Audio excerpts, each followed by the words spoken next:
Hello dear students, welcome to Chronicle IAS. I am Priyanshu और आज के इस वीडियो में हम लोग बहुत विस्तार से यूपीएससी मेंस के लिए एक अत्यंत महत्वपूर्ण एसे पेपर की चर्चा करेंगे। एसे पेपर जो कि आपके फाइनल रैंकिंग को डिटरमाइन करने में काफ़ी उसकी महत्वपूर्ण भूमिका होती है। ऐसे में कैंडिडेट्स आसानी से, अगर थोड़ा सा स्ट्रैटेजी सही हो, अप्रोच सही हो, तो आसानी से 130-35 तक अंक उसमें प्राप्त किए जा सकते हैं। नहीं तो अगर कम अंक आने पर आपका जो आपकी पूरी तैयारी जनरल स्टडीज और ऑप्शनल की, वो कहीं ना कहीं उतनी कारगर नहीं होती, क्योंकि आपको अपने मनपसंद की सेवा नहीं मिल पाती, सर्विसेज नहीं मिल पाती और फिर कम रैंक आता है या फिर आप लिस्ट से फाइनली बाहर हो जाते हैं। तो ऐसे पेपर का महत्व आपको ओवरऑल अपने रैंक को इम्प्रूव करने के लिए, मेंस के परफॉर्मेंस को इम्प्रूव करने के लिए बहुत इंपॉर्टेंट है। ठीक है, तो हम लोग ऐसे को डिफरेंट पर्सपेक्टिव से इस वीडियो में समझने का प्रयास करेंगे। ऐसे राइटिंग के ऊपर डिस्कशन करेंगे, प्रीवियस ईयर क्वेश्चन पेपर्स की ट्रेंड एनालिसिस करेंगे और क्या सही स्ट्रेटजी होनी चाहिए ऐसे पेपर को लेकर, उसके विषय में विस्तार से चर्चा करेंगे। तो चलिए शुरुआत करते हैं हम अपने चर्चा की ऐसे पेपर के साथ।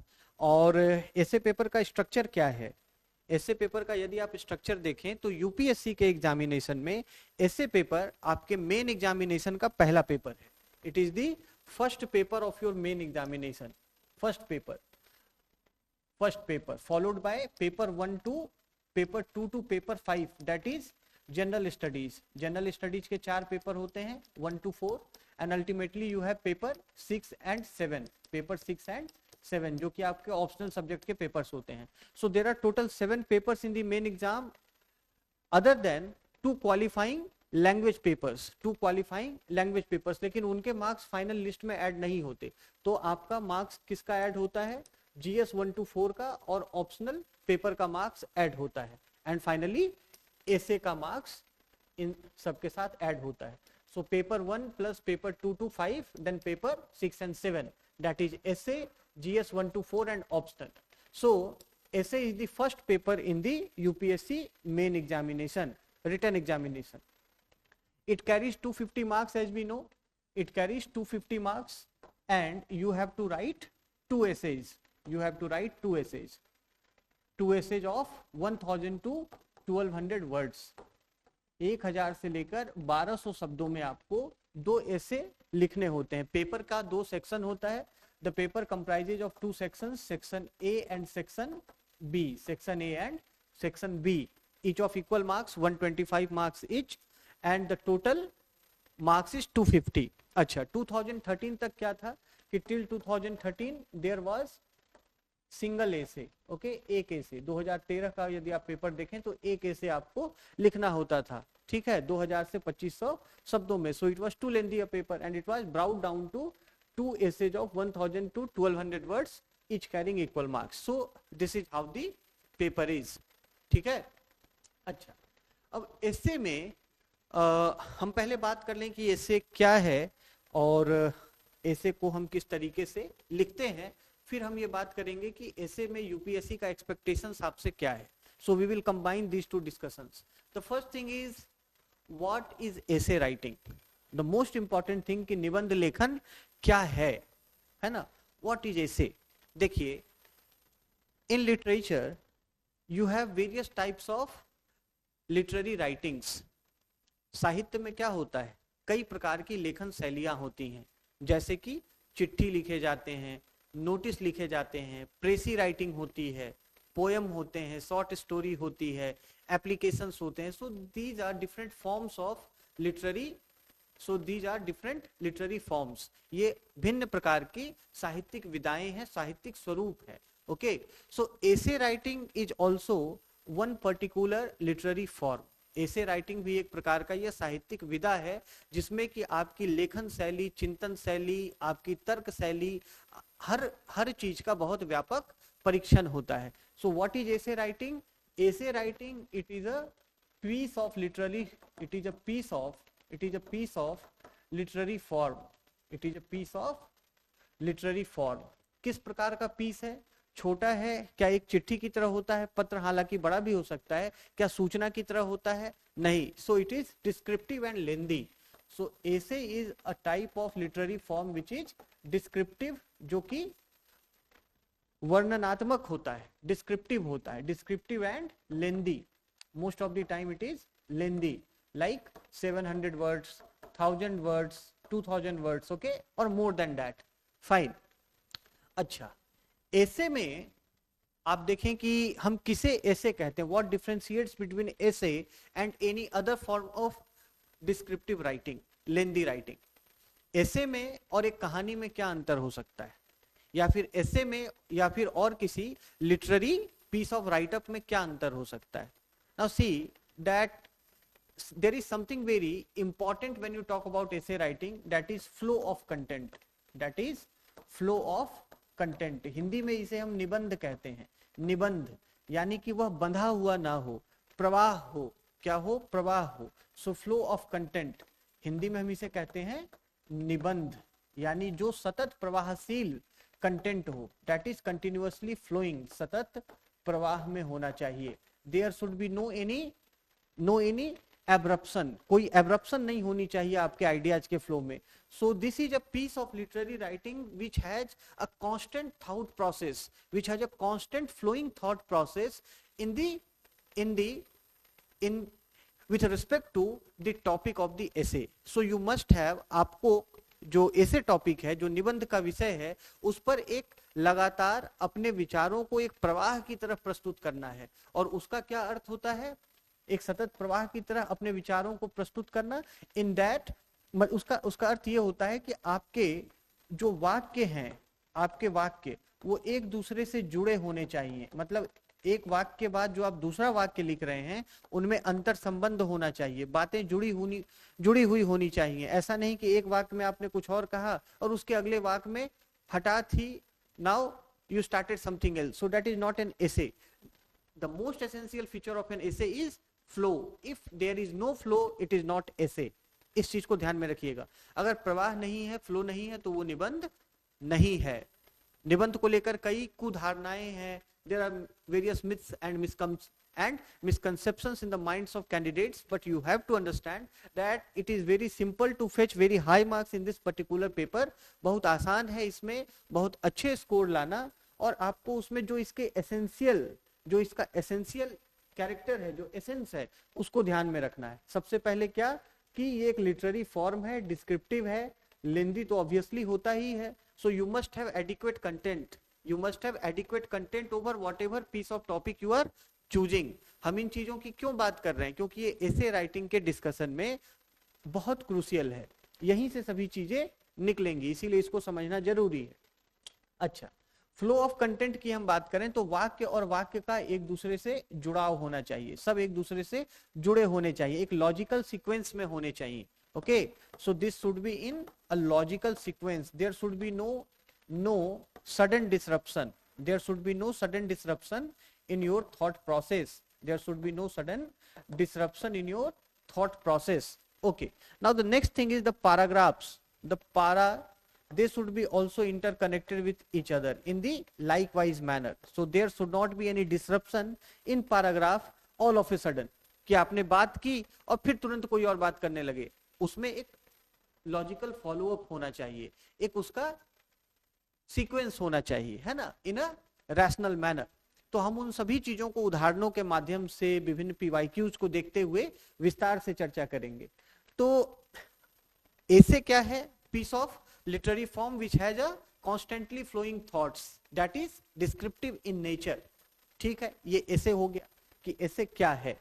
अच्छा, अब हम बात करते हैं कि हम ऐसे क्यों लिखते हैं. वाई.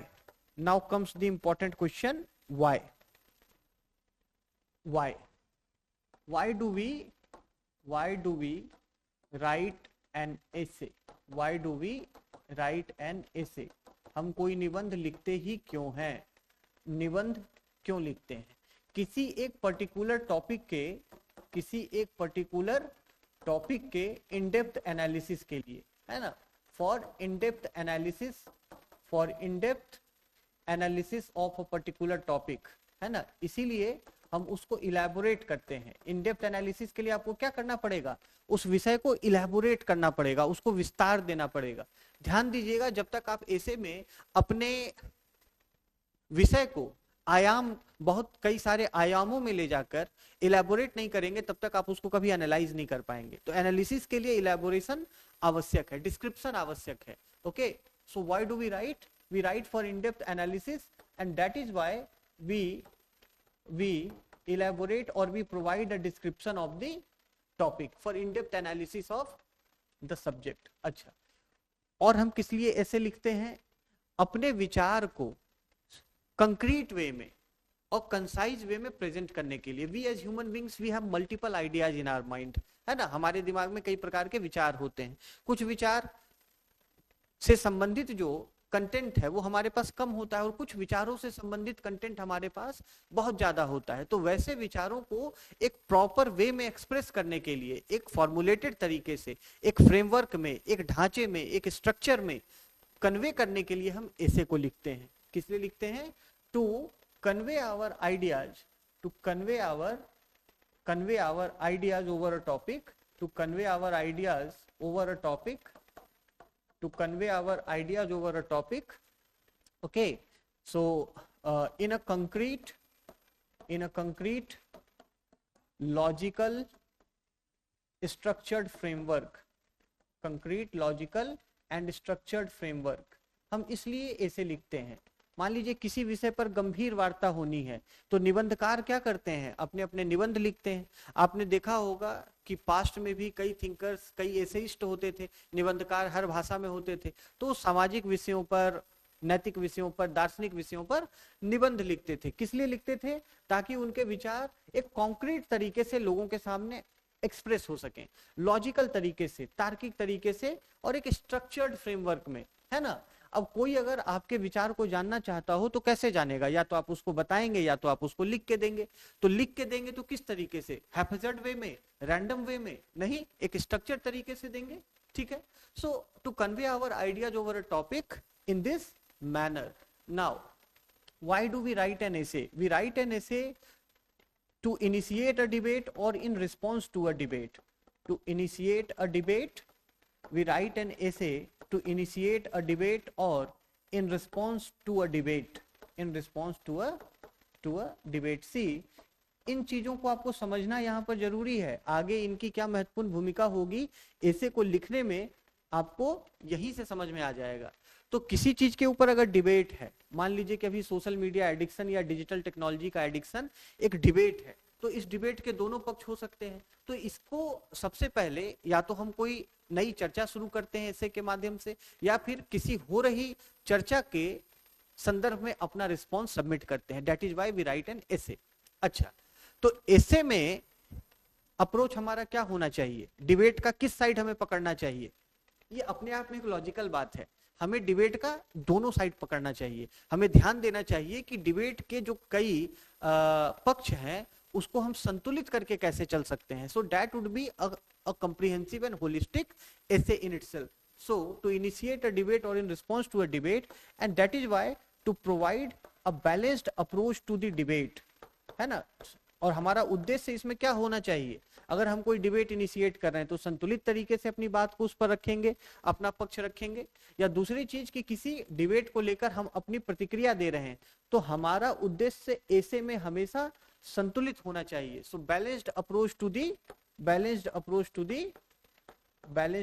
To the debate. तो हम इसलिए लिखते हैं ताकि कोई डिबेट को हम इनिशिएट कर सकें या उसका हम रिस्पॉन्स दे सकें। अच्छा, उसके बाद अगर हम यूपीएससी के पर्सपेक्टिव की बात करें तो हम यहाँ पर ऐसे क्यों लिख रहे हैं? हम ऐसे इसलिए लिख रहे हैं क्योंकि वो हमारी सिलेबस का, परीक्षा की सिलेबस का हिस्सा है। और दूसरी चीज कि वो हमारे विभिन्न एबिलिटीज को टेस्ट करता है। So why we are writing? We are writing to showcase our particular abilities to the examiner,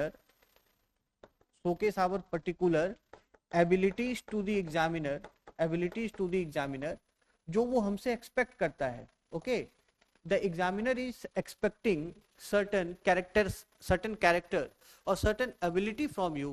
वो आपसे ऐसे कुछ गुण एक्सपेक्ट करता है, जो कि सिविल सेवा के लिए बहुत महत्वपूर्ण है। यूपीएससी ने अपने एक्सपेक्टेशंस को बहुत क्लियरली ले डाउन किया है और वो सिलेबस में ही मेंशन है। वो क्या कहता है उसको देखिए, what does the UPSC state. UPSC क्या कहता है, वो कहता है कि ऐसे में now you will find this in the syllabus itself, the detailed notification what you have.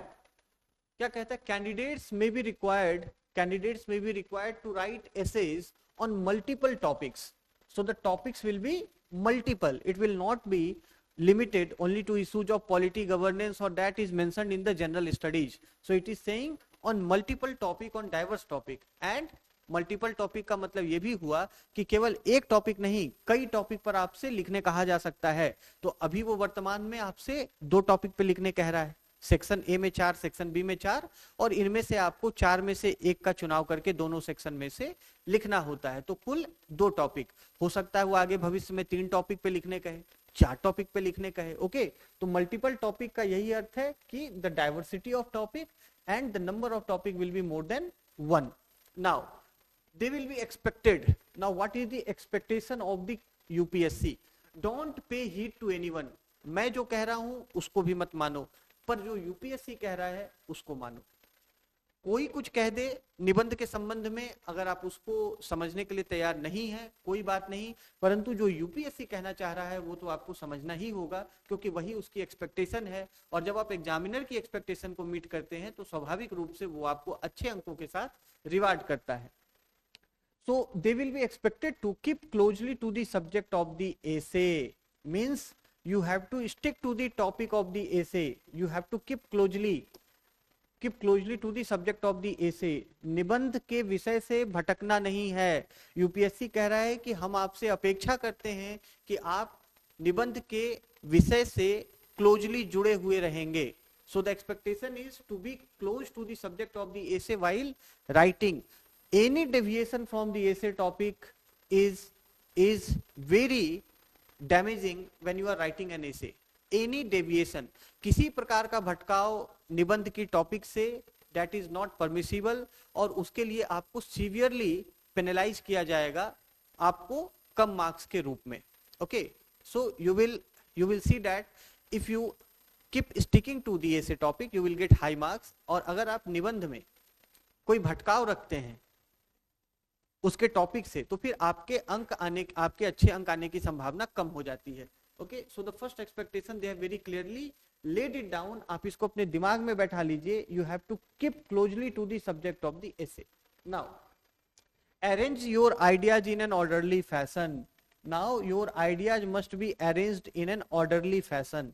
एक क्रम होना चाहिए, उसमें एक निश्चित क्रम होना चाहिए। ऐसा नहीं कि वो डिसऑर्डर्ड हो, कोई ना कोई ऑर्डर, पढ़ने वाले को उसमें कोई क्रम लगे कि आपने अधिक महत्वपूर्ण से कम महत्वपूर्ण बातों की ओर अपने निबंध को आप ले गए हैं, या फिर आप एक क्षेत्र से दूसरे क्षेत्र की ओर एक लॉजिकल ऑर्डर में आगे बढ़ते हुए गए हैं, या आपने एक कालक्रम अपनाया है, क्रोनोलॉजिकल मतलब सीक्वेंस में आप किसी चीज को आगे बढ़ाकर ले जा रहे हैं।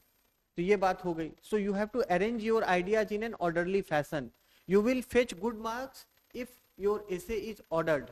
आपको अच्छे अंक मिलेंगे यदि आपके एसे में जो विचार हैं वो एक पर्टिकुलर फैशन में है, एक निश्चित क्रम में है। अगर आपने ऑर्डर मेंटेन नहीं किया है एसे में, तो यूपीएससी की खुद की एक्सपेक्टेशन है वो आपको फिर अच्छे मार्क्स नहीं देगा। And to write concisely, and the third thing is you have to write in a concise manner. कम शब्दों में अधिक बात। So it is about brevity, it is about including more in less, है ना, गागर में सागर भरने वाली बात है।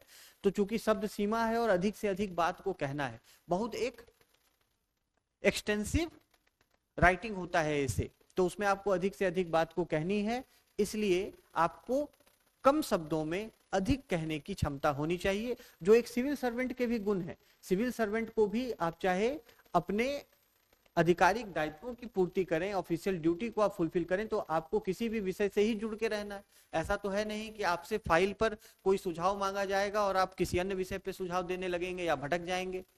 आपसे प्रश्न किसी चीज पर पूछा जा रहा है और आप जवाब कुछ और दे रहे हैं, तो वो एक अच्छा सिविल सेवक नहीं माना जाता है। इसीलिए इन गुणों को यूपीएससी ऐसे राइटिंग के माध्यम से आप में देखना चाहती है। ठीक है, और कंसाइज राइटिंग, चाहे आप एक सिविल सर्वेंट के रूप में फाइल्स तैयार करते हैं, पॉलिसीज बनाते हैं, पॉलिसी सजेशंस नोटिंग्स देते हैं फाइल पर, तो इन सभी चीजों में आपकी लेखन शैली बहुत संक्षिप्त होनी चाहिए और लेखनी आपकी कम से कम शब्दों में जो बात आप कहना चाह रहे हैं वो पूरी हो जाए, ये क्षमता आपके अंदर ऐसे में ही यूपीएससी देखना चाहता है। अच्छा, credit will be given, now it is saying that credit will be given for effective and exact expression. अब इसके लिए विशेष क्रेडिट दी जाएगी, मतलब इसके लिए if you have maintained effective expression that will be rewarded, वो यूपीएससी कह रहा है ना। So effective expression, exact expression means your expression should be effective, प्रभावी होना चाहिए, यानी पढ़ने वाले को सोचने पर मजबूर कर दे। इफेक्टिव का क्या अर्थ है कि आपका प्रभाव छूटे, means whatever you want to say or convey that must be effective in the sense that it must be meaningful, ऐसा नहीं कि मीनिंगलेस बात हो, और वही बात प्रभावशाली होती है जो तर्क पर आधारित होती है, दैट इज आर्गुमेंटेटिव। इसीलिए कहा जाता है कि इफेक्टिव ऐसे वही है जो आर्गुमेंट्स पे बिल्ड होता हो, है ना, उसमें ऑब्जेक्टिविटी हो, है ना, उसमें तथ्यों पर आधारित फैक्चुअल बेसिस पर बात की गई हो, अपनी बात को आपने सब्सटैंशिएट किया हो। So all these qualities they make up an effective expression. Effective expression किसे कहते हैं? वेग बातों को तो नहीं, ऑब्जेक्टिव बातों को इफेक्टिव एक्सप्रेशन कहते हैं। अच्छा, और क्या?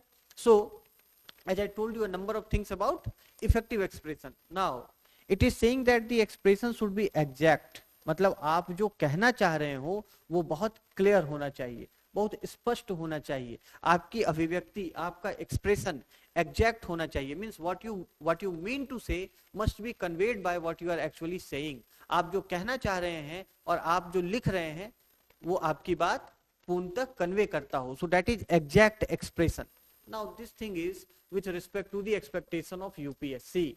बात आ गई समझ में कि वो क्या एक्सपेक्ट कर रहा है आपसे? तो इन 5 चीजों को आप ध्यान में रखिएगा।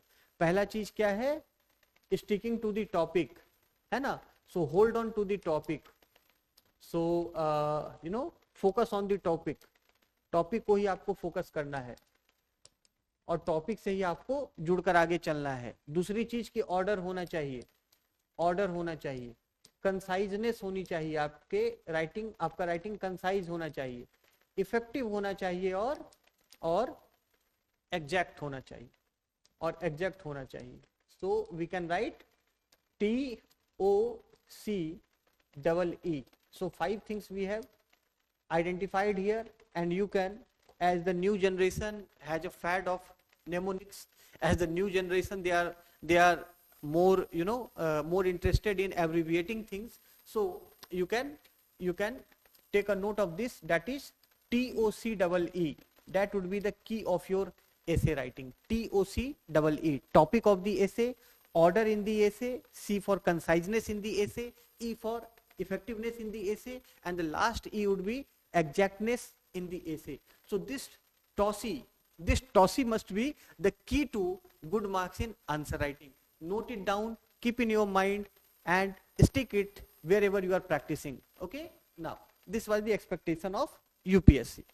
फाइन, इधर उधर की बात क्यों करनी है? सीधी बात, भाई जो परीक्षा ले रहा है उसकी क्या अपेक्षाएं हैं वो खुद बता रहा है कि मुझे ये चीजें चाहिए, तो आप ये चीजें ऐसे में दो ले जाकर, जब आप दोगे तो अच्छे अंक आएंगे, और लोगों के बहुत अच्छे अच्छे अंक आते हैं, 150 160, है ना। इस तरीके से भी जो मार्क्स रहे इस तरीके से भी रहे। Now coming to how, what is the how of essay writing? How, कैसे लिखें, कैसे लिखें? So some idea you must have got in the expectations of the UPSC from the candidate in essays. कैसे लिखें हम essay को? ठीक है, now coming to the how part. Okay, now see how.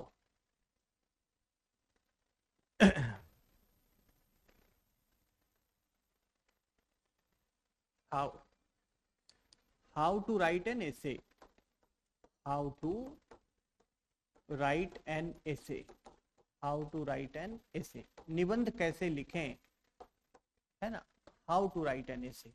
सबसे पहले निबंध लिखने के लिए क्या आवश्यक है? विभिन्न विषयों पर जानकारी आवश्यक है। कैसी जानकारी? विश्लेषणात्मक जानकारी, एनालिटिकल इंफॉर्मेशन, डिस्क्रिप्टिव इंफॉर्मेशन। थोड़े से काम नहीं चलेगा, 150 शब्द में बात नहीं बन रहा है, 250 शब्द की भी बात नहीं है, यहाँ पर 1000-1200 शब्दों में लिखना है। तो ऐसे को कैसे लिखें? तो ऐसे को लिखने के लिए पहली चीज है कि you must have the knowledge, the no how of the topic. So you must have know how of topic. अब ऐसे के इंस्ट्रक्शन में यूपीएससी कह रहा है कि मल्टीपल ऐसे पूछा जाएगा आपसे। So you must have know how of multiple topics. तो आपको मल्टीपल टॉपिक्स का नो हाउ होना चाहिए। तो ये नो हाउ डेवलप कीजिए। How to write an essay, so develop know how with respect to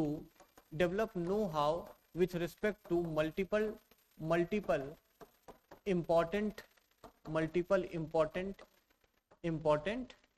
topics। अब ये टॉपिक्स में क्या आ सकते हैं? एरिया जा सकता है, वेरियस आइडिया आ सकते हैं, है ना, वेरियस टेक्नोलॉजी आ सकती हैं। ये सभी चीजें टॉपिक हो सकती हैं। टॉपिक में कोई जैसे सामाजिक क्षेत्र हो सकता है, कोई विषय हो सकता है, कोई तकनीक हो सकती है। Anything can come under this. So how to write an essay, the first thing is develop know how. इसके बिना आप नहीं कर सकते। उस विषय का आपको विस्तृत ज्ञान होना चाहिए, बिना विस्तृत ज्ञान के नहीं कर सकते। अब ये विस्तृत ज्ञान कैसे विकसित करें? How to develop know how.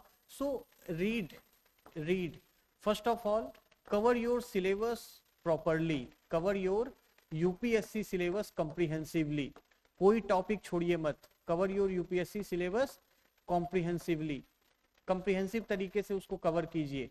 और आपको पता ही है एग्जाम क्वालिफाई करना है, तो एग्जाम क्वालिफाई करने के लिए आपको सिलेबस के एक एक टॉपिक पर कंप्लीट कमांड होना चाहिए। तो ऐसे राइटिंग के लिए ना कुछ बहुत ज्यादा पढ़ने या करने की जरूरत नहीं है। यदि आप यूपीएससी के सिलेबस को ही बहुत अच्छे से पढ़ लेते हैं, कवर कर लेते हैं, जनरल स्टडीज को और अपने ऑप्शनल को, तो आपके पास अच्छा खासा इनपुट मटेरियल तैयार हो जाता है। करंट अफेयर्स आपको रोज पढ़ना है न्यूज़पेपर के फॉर्म में। न्यूज़पेपर का कोई सब्स्टिट्यूट नहीं है। अगर कोई व्यक्ति कहता है आपको कि समाचार पत्र न पढ़ो, न्यूज़पेपर नहीं पढ़ो, न्यूज़पेपर पढ़े बिना काम चल जाएगा, तो मेरे दोस्त, केवल यूपीएससी निकालना तो उद्देश्य नहीं है ना। अगर न्यूज़पेपर नहीं पढ़ोगे आप, तो आपको सामाजिक, राष्ट्रीय, अंतरराष्ट्रीय, राजनीतिक मुद्दों की जानकारी ही नहीं होगी। You will be less aware about all these issues, and when you get into civil services you will find it very difficult to do justice with your job। तो आप अपने जॉब के साथ जस्टिस नहीं कर पाओगे। So don't only get ready for the exam, get ready for the job itself. And once you get ready for the job, it is very easy to crack the exam। that is why I suggest always read newspaper। so cover your UPSC syllabus comprehensively। that would include both general studies as well as optional subject। okay, तो GS के syllabus को और अपने optional को बहुत अच्छे से तैयार कीजिए। कोई भी ऑप्शनल हो आपका, लॉ हो, लिटरेचर हो, साइंस का कोई सब्जेक्ट हो, B very good in your optional subject. That will be rewarding in that particular optional also. Eight the same time it will help immensely in essay writing। now you would say that why science and technology, if I take a science subject, let's say physics, if I take physics optional, how would it help in my essay? So there was one essay topic asked that technology is the key to international relations। we have outsourced our self exploration to technology। so all these technical things are being asked nowadays।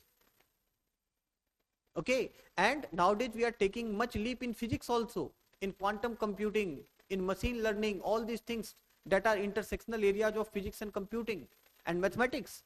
so whatever optional, that was just for an example, so whatever optional you are taking, so study it very comprehensively as per the demand of UPSC। so when I say read things, जब मैं कहता हूं कि चीजों को पढ़िए, तो UPSC के सिलेबस को बहुत अच्छे से कवर कीजिए, जीएस को और वैकल्पिक विषय को। दूसरी चीज कि newspaper is mandatory and mandatory. Newspaper बहुत क्रूशियल है। ये न केवल आपके नॉलेज बेस को एक्सपेंड करता है, ये न केवल आपको डाइवर्स आइडियाज देता है, आपकी वोकैबुलरी को रिच करता है, आपको बहुत ऑब्जेक्टिव बनाता है, क्योंकि आपके पास डेली बेसिस पे फैक्ट्स हैं, आपके पास डेली बेसिस पे एग्जांपल्स हैं, है ना। तो ये आपको एक होलिस्टिक, एक कॉम्प्रिहेंसिव तरीके से एनरिच करता है। करंट अफेयर के जो मंथली मैगजीन्स आते हैं वो कभी भी न्यूज़पेपर का सब्स्टिट्यूट नहीं हो सकते, क्योंकि उनमें न्यूज़पेपर की सब चीजें शामिल ही नहीं की जा सकती। कितनी भी अच्छी मैगजीन हो उसमें न्यूज़पेपर तो शामिल नहीं किया जा सकता ना। तो यदि न्यूज़पेपर में आपको डेली 1 से 1.5 घंटा लगता है, that 1.5 hours is worth for this examination, particularly when we are talking in context of essay writing. It gives you immense knowledge, wider knowledge about a range of subject, क्योंकि newspaper में किसी एक subject पे तो बात होती नहीं है, सभी सब्जेक्ट्स पे बात होती है, सभी फील्ड और सभी एरियाज के सेक्टर्स के न्यूज होते हैं, डेवलपमेंट्स होते हैं. So when you read across a year thoroughly, 1 year, year and half, so you get the base of sound knowledge in diverse areas. That is why I am saying read newspaper, then read good magazines like Yojana, magazines like Kurukshetra that are published by the publication department of Ministry of Information and Broadcasting, Government of India. तो है ना, तो ये magazines पढ़िए.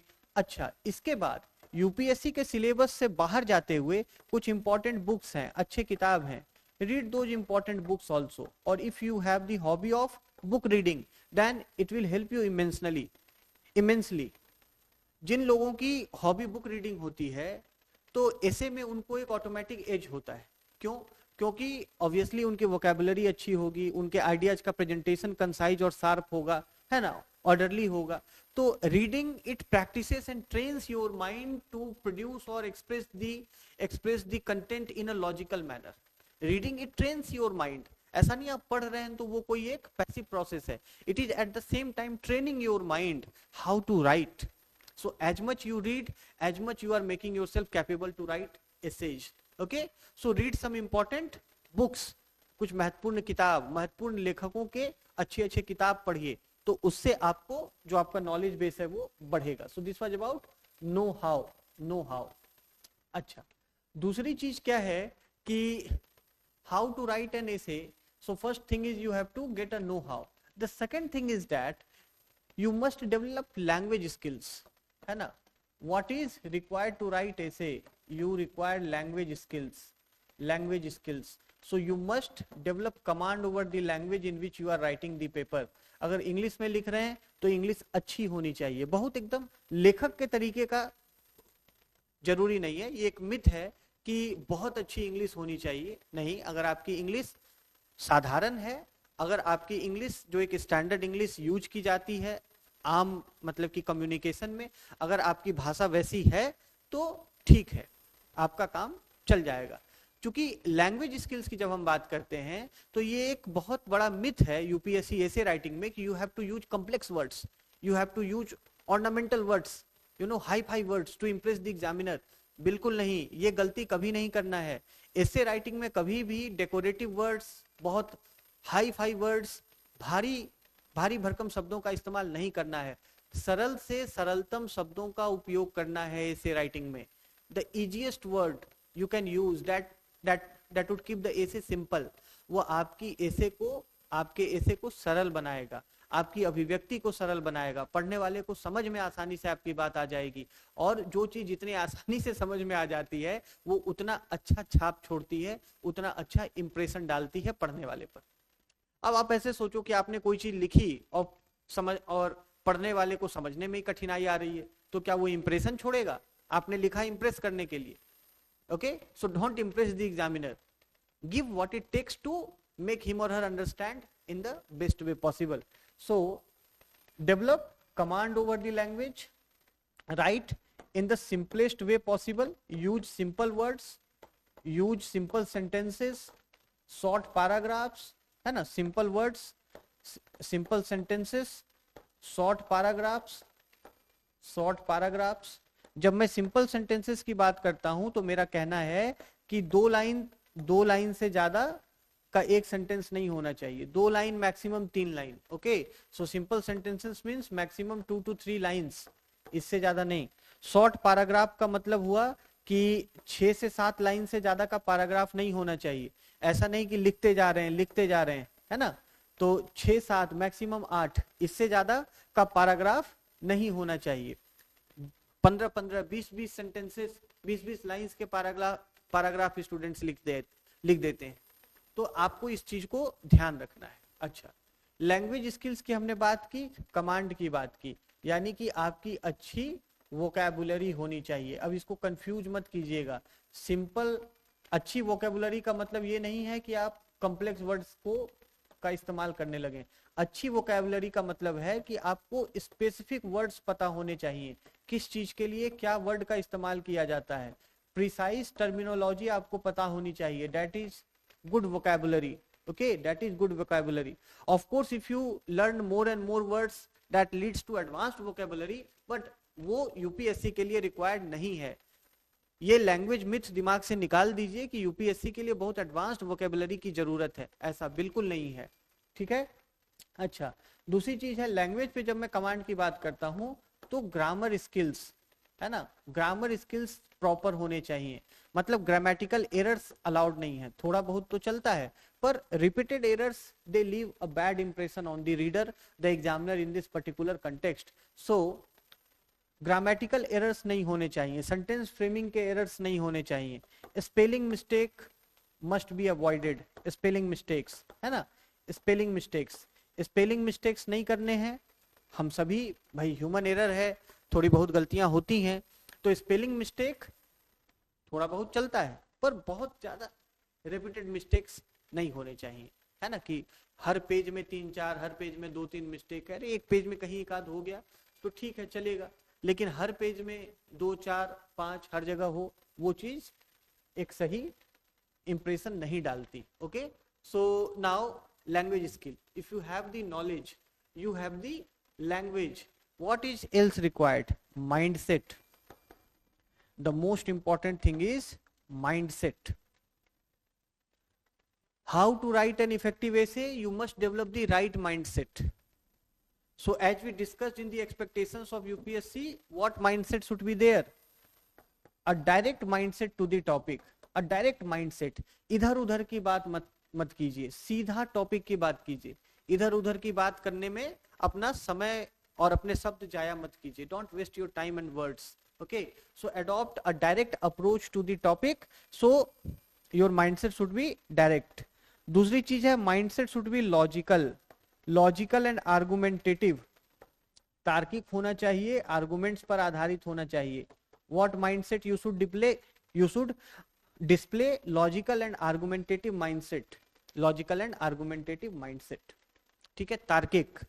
अच्छा, तीसरी चीज क्या है? What kind of mindset should be there? Balanced mindset should be there, संतुलित। ऐसा नहीं कि बायस्ड माइंडसेट रिफ्लेक्ट करना है ऐसे में, संतुलित विचारों को प्रस्तुत करना है, या संतुलित तरीके से विचार को प्रस्तुत करना है, अनबायस्ड तरीके से करना है, पक्षपात नहीं दिखाना है। अगर कोई बात कह रहे हैं तो ऑब्जेक्टिव तरीके से कहना है। सो objective mindset should be reflected, balanced and objective mindset. Objective mindset का मतलब हुआ you must be factually good, example should be there, fact should be there, है ना, ताकि आपकी बात सब्सटेंशिएट हो सके, आपकी बात में कोई दम आए। ठीक है। अच्छा, so now you got the know-how, you got the language skill, you got the mindset, then how to write an essay, what else is required? The next thing is practice. The next thing is, you got all those things, you got the knowledge, you got the language, you got the mindset, now you get to go with practice, with practice। आपको practice करना है। अच्छा, आप जितना practice करेंगे, ऐसा नहीं है कि आप पहले नो हाउ खूब इकट्ठा कर लें, खूब बढ़िया भाषा सीख जाएं, ये सभी चीजें प्रोसेस का हिस्सा होती हैं। ये सभी हो जाए तब मैं ऐसे लिखूंगी या लिखूंगा, वो अप्रोच उचित नहीं है, फिर तो आप इंतजार करते रह जाएंगे। आपने तैयारी शुरू की, आपने ठीक ठाक पढ़ लिया, एक बार दो बार आपने कवर कर लिया सिलेबस को, अगर आपने एक बार पढ़ लिया, आपका रिवीजन शुरू हो गया, फिर आप स्टार्ट कीजिए एसे राइटिंग। कम से कम एक बार सिलेबस को कवर कर लीजिए, न्यूज़पेपर्स कम से कम 4-5-6 महीने पढ़ लीजिए, then you get to essay writing. ठीक है, तो फिर आप अपने प्रैक्टिस को भी जस्टिफाई कर सकेंगे। If you are just beginner, you have just started for a month, you know, or if you are automatically well versed in essay, that is a different thing. क्योंकि अलग अलग स्ट्रीम से candidates UPSC exam को attempt करते हैं, so few might be very good in the essay prior to this preparation itself. वो तैयारी से पहले ही एसे में बहुत अच्छे होंगे। So for not for those exceptional cases, but in in the general context I am saying that practice will make all these components strong. Practice will make all these components strong, okay? And in the process of practicing you will acquire know-how. पढ़ते जाइए, और ज्यादा जानकारी, और ज्यादा विचार, और ज्यादा सोच इकट्ठा करते जाइए, और जैसे जैसे आप पढ़ेंगे your language skill will get better and better and your mindset will become in the process in this fashion which I discussed. तो इस तरीके से आपको ऐसे राइटिंग को अप्रोच करना है, ठीक है? तो प्रैक्टिस के लिए इंतजार नहीं करना है कि कोई शुभ दिन आएगी, कोई शुभ घड़ी आएगी. वो शुभ घड़ी आपके सिलेबस को एक बार कवर कर लेने के बाद, मैक्सिमम एक आध रिवीजन के बाद, और newspaper reading continuously for 3 to 4 months आप अटेम्प्ट कर सकते हैं. Okay, and for those who are not freshers but have already attempted the examination either pre or mains, I would suggest that if you have covered the syllabus adequately, जो लोग fresher नहीं हैं और already exam में appear हो चुके हैं, चाहे प्रीलिम्स हो मेंस हो, और सिलेबस को अच्छे से कवर किया है, मैं उन्हें सुझाव दूंगा कि वो रेगुलर प्रैक्टिस करें ऐसे की. तो ऐसे प्रैक्टिस पर हम एंड में विस्तार से चर्चा करेंगे. सो नाउ एक कंपोनेंट क्या हो गया, ऐसे लिखने के लिए कैसे ऐसे लिखें, तो प्रैक्टिस करें, खूब सारा प्रैक्टिस करें, है ना? प्रैक्टिस करें और उसको इवेल्युएट भी करवा लें या सेल्फ इवेल्युएट करें. There are now various tools you can use to self evaluate, or at the same time you can get it evaluated by experienced people, teachers, your friends, है ना, your co-aspirants who are preparing with you.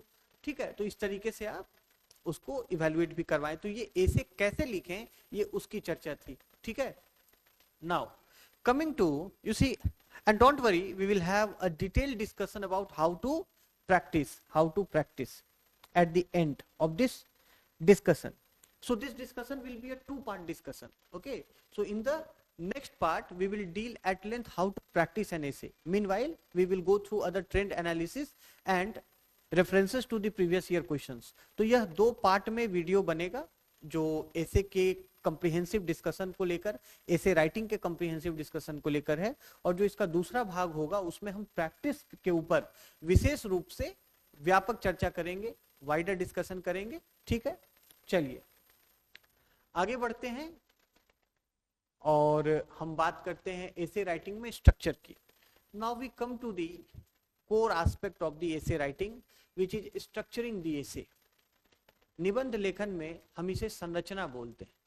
तो ऐसे का संरचना, ऐसे की structuring कैसे होनी चाहिए, निबंध की संरचना क्या होती है ना? तो इस पर कैंडिडेट्स को बड़ा डाउट होता है कि ऐसे राइटिंग में हम स्ट्रक्चर कैसे बनाएं, और स्ट्रक्चर कहते किसको है. देखिए, सबसे पहले स्ट्रक्चर क्या होता है. स्ट्रक्चर हम कहते हैं ना किसी बिल्डिंग का स्ट्रक्चर, तो किसी बिल्डिंग का स्ट्रक्चर या बिल्डिंग की संरचना क्या है, उसका फॉर्म है. फॉर्म मतलब उसका आकार है, उसका स्वरूप है ना, उसका स्वरूप है. So what is the structure? That is the form of an essay. That is the, वो एसे का आकार है, निबंध का स्वरूप है ना. स्ट्रक्चर को हम क्या कहते हैं? फ्रेमवर्क भी कहते हैं, ढांचा भी कहते हैं, है ना. हम कहते हैं कि मकान का स्ट्रक्चर गिर गया, मकान का स्ट्रक्चर कमजोर था, यानी उसका फ्रेमवर्क कमजोर था, है ना. तो ढांचा, इसको क्या कहते हैं? Framework. So it is also about the structure, is also about the framework, the frame on which your entire essay is built. अच्छा, तीसरी चीज क्या है कि स्ट्रक्चर का अर्थ ये भी होता है pillars. What are the pillars? What are the pillars of your essay? Okay, जब हम स्ट्रक्चर की बात करते हैं किसी बिल्डिंग की, तो पिलर्स की भी बात करते हैं, फाउंडेशन की भी बात करते हैं. On what ideas your essay is structured. So the ideological structure of your एसे, है ना, जो वैचारिक संरचना आपके एसे की है उसकी भी बात करनी पड़ेगी. ये तो फॉर्मल स्ट्रक्चर की बात हो गई, है ना. These are formal structures and this is ideological structure of your essay. So essay has 2 things, formal as well as ideological structure. Ideological मतलब ये मत समझ लीजिएगा कि आपको किसी एक विशेष विचारधारा से प्रभावित होकर निबंध लिखना है, इसका ये अर्थ नहीं है. Ideological structure का मतलब हुआ the structure of the ideas, structure of the ideas. So what main pillars your essay should be based on? So that is the structure of an essay. Fine. So जब हम essay के एक formal design की बात करते हैं, so what is the formal design or a natural form of an essay? What is the natural form? essay का एक प्राकृतिक स्वरूप क्या होता है? See, it is very simple. essay का स्ट्रक्चर अगर हम उसके फॉर्म की बात करें, so that is very simple. That starts with introduction. So every essay has an introduction that goes into the main body of the essay. That is the body of the essay. Introduction, then main body, and then conclusion. So this is the simple formal structure of an essay. This is the simple formal structure of an essay. जैसे अगर हम मकान के संरचना की बात करें तो मकान में क्या होगा? मकान में दीवारें होंगी, सबसे पहले उसका ग्राउंड फ्लोर होगा, फिर उसके ऊपर के कुछ फ्लोर होंगे। अब ऊपर के कितने भी फ्लोर हो सकते हैं, आप फ्लोर के ऊपर फ्लोर जोड़ते जाइए, और उसके बाद उसका टॉप फ्लोर होगा, यही होगा ना। तो उसी तरीके से ऐसे है, इंट्रोडक्शन हम करते हैं तो शुरुआती भाग है उसका, फिर ऊपर जाते हैं उसमें मेन बॉडी आ जाती है, फिर हम उसमें विस्तार करते हैं, मेन बॉडी में विस्तार करते हैं, फिर हम अंत में जाकर एक उसको निष्कर्ष देते हैं कि अपनी बात, मेरी बात यहाँ पर समाप्त होती है। तो ये उसका एक सिंपल फॉर्मल स्ट्रक्चर है, introduction, main body and conclusion. अब देखिए, अब बात होती है इंट्रोडक्शन के भी स्ट्रक्चर की, कंक्लूजन के भी स्ट्रक्चर की, और मेन बॉडी के भी स्ट्रक्चर की। इसमें बात शुरू कहां से होती है कि इंट्रोडक्शन में कितने शब्द लिखे जाने चाहिए, और ये सब बहुत विद्यार्थियों के डाउट्स होते हैं कि इंट्रोडक्शन में कितने शब्द हम लिखें। तो ये एक आप जनरल प्रैक्टिस मान के चलिए कि total word limit of the essay उसका 10% आपको इंट्रोडक्शन में लिखना है, उससे ज्यादा नहीं लिखना है। अगर 1000 से 1200 शब्द में यूपीएससी आपको निबंध लिखने कह रहा है, तो आपका जो इंट्रोडक्शन है वो 100 से 120 वर्ड्स में लिमिट हो जाना चाहिए, इससे ज्यादा आपको उसमें नहीं देना है। उसी तरीके से कंक्लूजन है, तो कंक्लूजन भी आपको इंट्रोडक्शन से कम ही रखना है, 8 to 10%, मतलब 80 शब्द के आसपास आपको, अगर 1000-1200 शब्द में आपको ऐसे को लिखना है तो 80 से 100 शब्द में आपको कंक्लूजन अपना लिखना होगा, यानी कि इंट्रोडक्शन से 2-3-4 लाइन कम। ठीक है, तो ये एक उसका एक स्टैंडर्ड टेम्पलेट है कि 10% of the total word limit you have to devote to introduction. 10% शब्द सीमा का 10%, यानी 100 से 120 शब्द सीमा का 8 से 10% आपका कंक्लूजन होना चाहिए, निष्कर्ष होना चाहिए। इस चीज को, इस टेम्पलेट को दिमाग में बैठा लीजिएगा। 10, 80, 10, okay, and the 80% the rest goes to the main body of the essay, the body of the essay. So 10% it goes to introduction, 80% goes to main body, and the remaining 8 to 10% you can say rather conclusion. So 10, 80, 10 should be the standard template in your mind, but the introduction should be lengthier than the conclusion. Conclusion आपको 80 शब्द से ज्यादा नहीं होना चाहिए। बताइए समझ में? तो ये आपका एक ओवरऑल इसका फॉर्मल स्ट्रक्चर है, फॉर्मल स्ट्रक्चर। अब इंट्रोडक्शन और कंक्लूजन का स्ट्रक्चर कैसा होना चाहिए? Now let us get into the micro structuring of the essay. Introduction और कंक्लूजन का स्ट्रक्चर कैसा होना चाहिए? तो इंट्रोडक्शन में देखिए, चूंकि आपको 100 से 120 शब्द लिखना है, and I assume that a candidate on an average right 6 to 7 words in a line, तो 100 वर्ड्स लिखने के लिए आपको 16 से 18 लाइंस आपको लिखना होगा। तो 16 से 18 लाइंस लिखने के लिए एक पैराग्राफ तो आप लिख नहीं सकते, so it is better to divide it, break it down into 2-3 paragraphs. ठीक है, तो 16 से 18 लाइंस आपको लिखना है इंट्रोडक्शन के लिए, तो आप इसको 2 से 3 पैराग्राफ में ब्रेक डाउन कर दीजिए। इसकी स्ट्रक्चरिंग इस तरीके की होनी चाहिए, इंट्रोडक्शन 2 से 3 पैराग्राफ में हो जाना चाहिए। बात आई समझ में? So that is structuring about the introduction. Now in conclusion you have to write in 80 words. So 80 word means it must be in 80 words. So on an average 6 to 7 words. So you have to write in approximately 13-14 lines. 13-14 lines. Now if you are writing 13-14 lines, then again it must be divided into 2 paragraphs. Not 3 paragraphs but 2 paragraphs. So introduction ज्यादा से ज्यादा 2 से 3 paragraph आपको लिखना है। अगर एक paragraph में आप मतलब 6 से 7 लाइन लिखते हैं और 7-8 लाइन लिखते हैं, और कंक्लूजन आपको 2 पैराग्राफ लिखना है, अगर आप 12-13 लाइन में अपनी कंक्लूजन को पूरा कर देते हैं। अब आ गया मेन बॉडी का structuring, the structuring of the main body. So that is the main aspect and it creates a lot of confusion. ये बहुत कंफ्यूजन पैदा करता है विद्यार्थियों के दिमाग में, तो इस चीज को हमें विस्तार से समझना जरूरी है। मेन बॉडी में जब हम स्ट्रक्चर या माइक्रो स्ट्रक्चर की बात करते हैं तो उसको कैसे तैयार करना है उसके बारे में चलिए बात करें, है ना। हमने इंट्रोडक्शन देख लिया, कंक्लूजन देख लिया, अब मेन बॉडी में मेन कंटेंट होता है, 80% तो वहीं पर आपको सारा मैटर है ना। Now see content structure of the main body, fine, now we will deal with main body structure, main body structure। Main body का क्या स्ट्रक्चर होना चाहिए ऐसे में?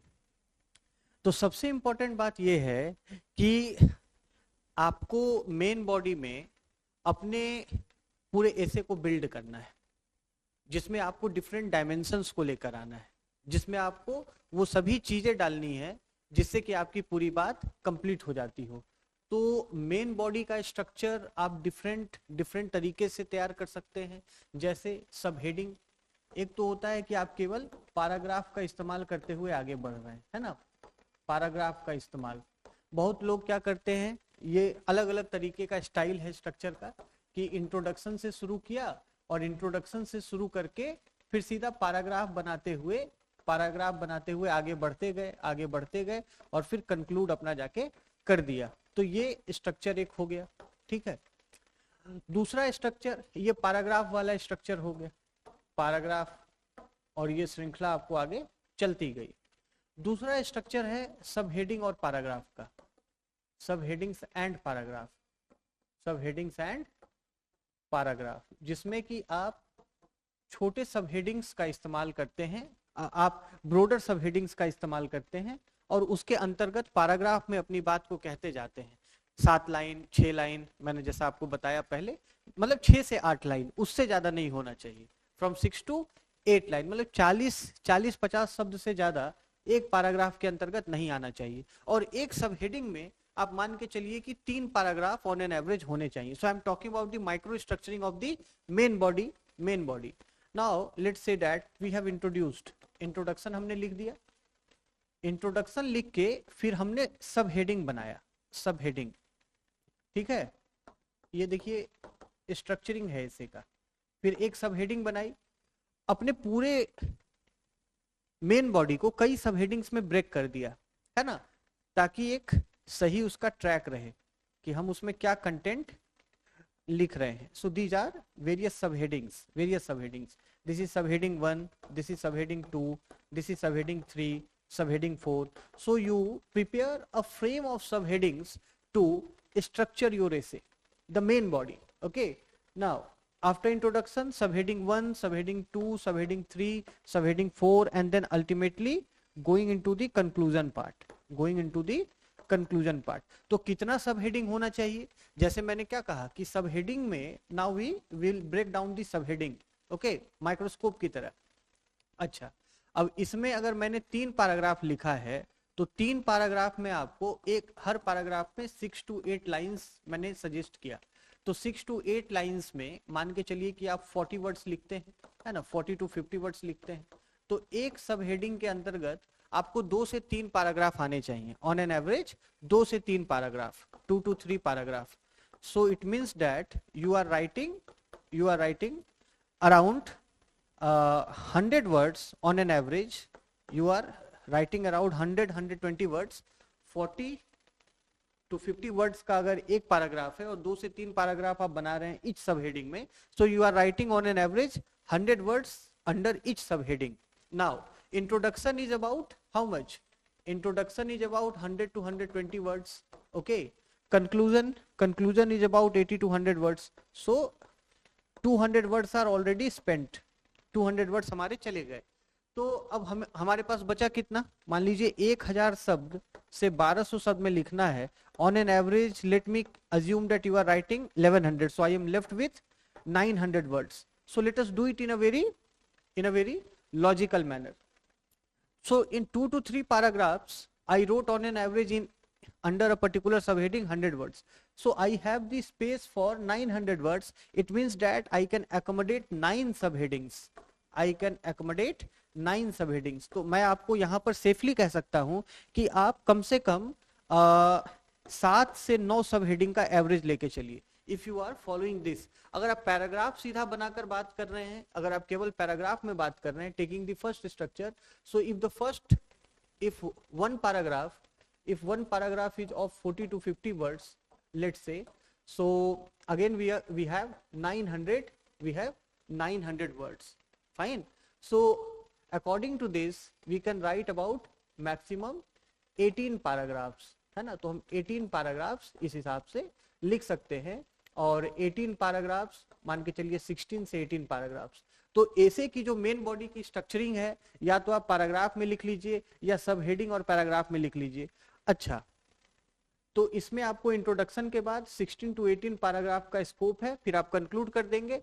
और ये जो सब हेडिंग प्लस पैराग्राफ का स्ट्रक्चर है, इसमें आप इंट्रोडक्शन के बाद कम से कम 7 to 9 सब हेडिंग बनाइए, और हर सब हेडिंग के अंतर्गत 2 से 3 पैराग्राफ आप शामिल कीजिए. हर पैराग्राफ में 6 से 7 लाइन हो और हर लाइन में 6 से 7 शब्द हो. Now this is the most micro structuring of the main body of the essay. तो स्ट्रक्चर की समस्या समाप्त. अब आप में से कुछ मुझसे ये पूछ सकते हैं कि क्या हम पॉइंट्स का इस्तेमाल कर सकते हैं ऐसे राइटिंग में. जैसे हम बुलेट पॉइंट्स में अपनी बात को जीएस के आंसर में लिखते हैं, बुलेट पॉइंट्स में हम जैसे अपनी बात को जीएस के आंसर में लिखते हैं, क्या हम उसी तरीके से ऐसे में भी कर सकते हैं. So I would not advise this. Okay, I would not advise using bullets or using flow charts in essay. So bullets और फ्लो चार्ट को ऐसे में मैं इंक्लूड करने के लिए सजेस्ट नहीं करूंगा. वो इसलिए नहीं करूंगा क्योंकि वो कोई कन्वेंशनल तरीका ऐसे राइटिंग का नहीं है, है ना. So the literary forms they are written according to a conventional style. अब नोटिस को अगर आप एप्लीकेशन के तरह लिख दीजिए, एप्लीकेशन को आप नोटिस के तरह लिख दीजिए, चिट्ठी अगर आप लिख रहे हैं, लेटर लिख रहे हैं, वो एप्लीकेशन या नोटिस की तरह लिख दीजिए, तो उसका कोई तुक नहीं बनता है ना. But it is up to your description. People they write, people they include flow charts and what not. They also include points. वो बुलेट का भी इस्तेमाल करते हैं और सब कुछ करते हैं, मार्क्स भी आ जाता है. So but I would not suggest this, either flow chart और bullets. Okay, so what I would suggest you to practice either of these two structure types, like paragraphs along with subheadings and paragraphs, these two structure types in the main body. The breakdown I have provided an elaborate breakdown, the most micro breakdown, and you can take the help of that. बात आ गई समझ में. चलिए अब हम आगे बढ़ते हुए बात करते हैं ऐसे फ्रेमिंग टेक्निक्स एंड प्रैक्टिस की, कि ऐसे फ्रेमिंग की टेक्निक क्या होनी चाहिए. As we know that there are certain aspects, ऐसे फ्रेमिंग में हम जब जाएंगे तो ऐसे फ्रेमिंग की जो टेक्निक्स हैं, fine, the important aspects of essay framing is identifying the particular dimensions. Okay, so what are various techniques to frame your essay? We are already done with structure. What are various techniques to frame your essay? The most important technique of framing your essay is preparing a skeleton of the essay. अगर आपको कोई चीज frame करनी है तो पहले आप उसका ब्लूप्रिंट बनाते हैं ना. मकान अगर बनाना है तो मकान का नक्शा तैयार करते हैं, कि पहले से ही मतलब एक ही बार में बिना नक्शा बनाए जिधर तिधर रैंडमली आप फाउंडेशन करना शुरू कर दिया और दीवार जोड़ना शुरू कर दिया, ऐसा तो नहीं करते. तो जब आप ऐसे राइटिंग करते हैं, it is a lengthy project. Essay writing is a lengthy project, 1000 से 1200 शब्द. और चूंकि हम लोग उतने फ्रीक्वेंट राइटर्स नहीं होते, है ना, तो स्टूडेंट्स क्या है, वो फ्रीक्वेंट राइटर्स नहीं हैं, तो उनको वो ट्रैक रखना अपने फ्लो ऑफ आइडियाज का डिफिकल्ट होता है. That is why I always suggest to frame your essay, develop a footprint. So if I talk about techniques, okay, so if I talk about if I talk about techniques, so I would say that first thing is prepare a blueprint of the essay. Prepare a blueprint. Blueprint किसको कहते हैं? हम इसको framework भी कह सकते हैं, skeletal भी कह सकते हैं, है ना, फ्रेमवर्क कह सकते हैं, इसको हम स्केलेटल कह सकते हैं, कि ऐसे का एक पहले ढांचा तैयार कीजिए, है ना। हिंदी में अगर हम कहें तो उसका एक नक्शा तैयार कीजिए, एक उसका किस तरीके से, अब ये बहुत इंपॉर्टेंट है ना, ये बहुत इंपॉर्टेंट है। ब्लूप्रिंट कैसे तैयार किया जाए, टाइम मैनेजमेंट की भी बात करेंगे, टेक्निक्स में हम उन सभी चीजों की बात करेंगे, ऐसे फ्रेमिंग के रिस्पेक्ट में क्या इंपॉर्टेंट टेक्निक्स हैं। तो सबसे पहली तो बात ये हो गई कि एक ब्लूप्रिंट तैयार कीजिए। अच्छा, उस ब्लूप्रिंट में क्या ध्यान रखना है, दूसरी बात what to consider in that blueprint, है ना, कंसीडरेशंस इन द ब्लूप्रिंट। उस ब्लूप्रिंट में कंसीडरेशंस क्या होने चाहिए, considerations in the blueprint, what you have to consider in that. Application of the blueprint,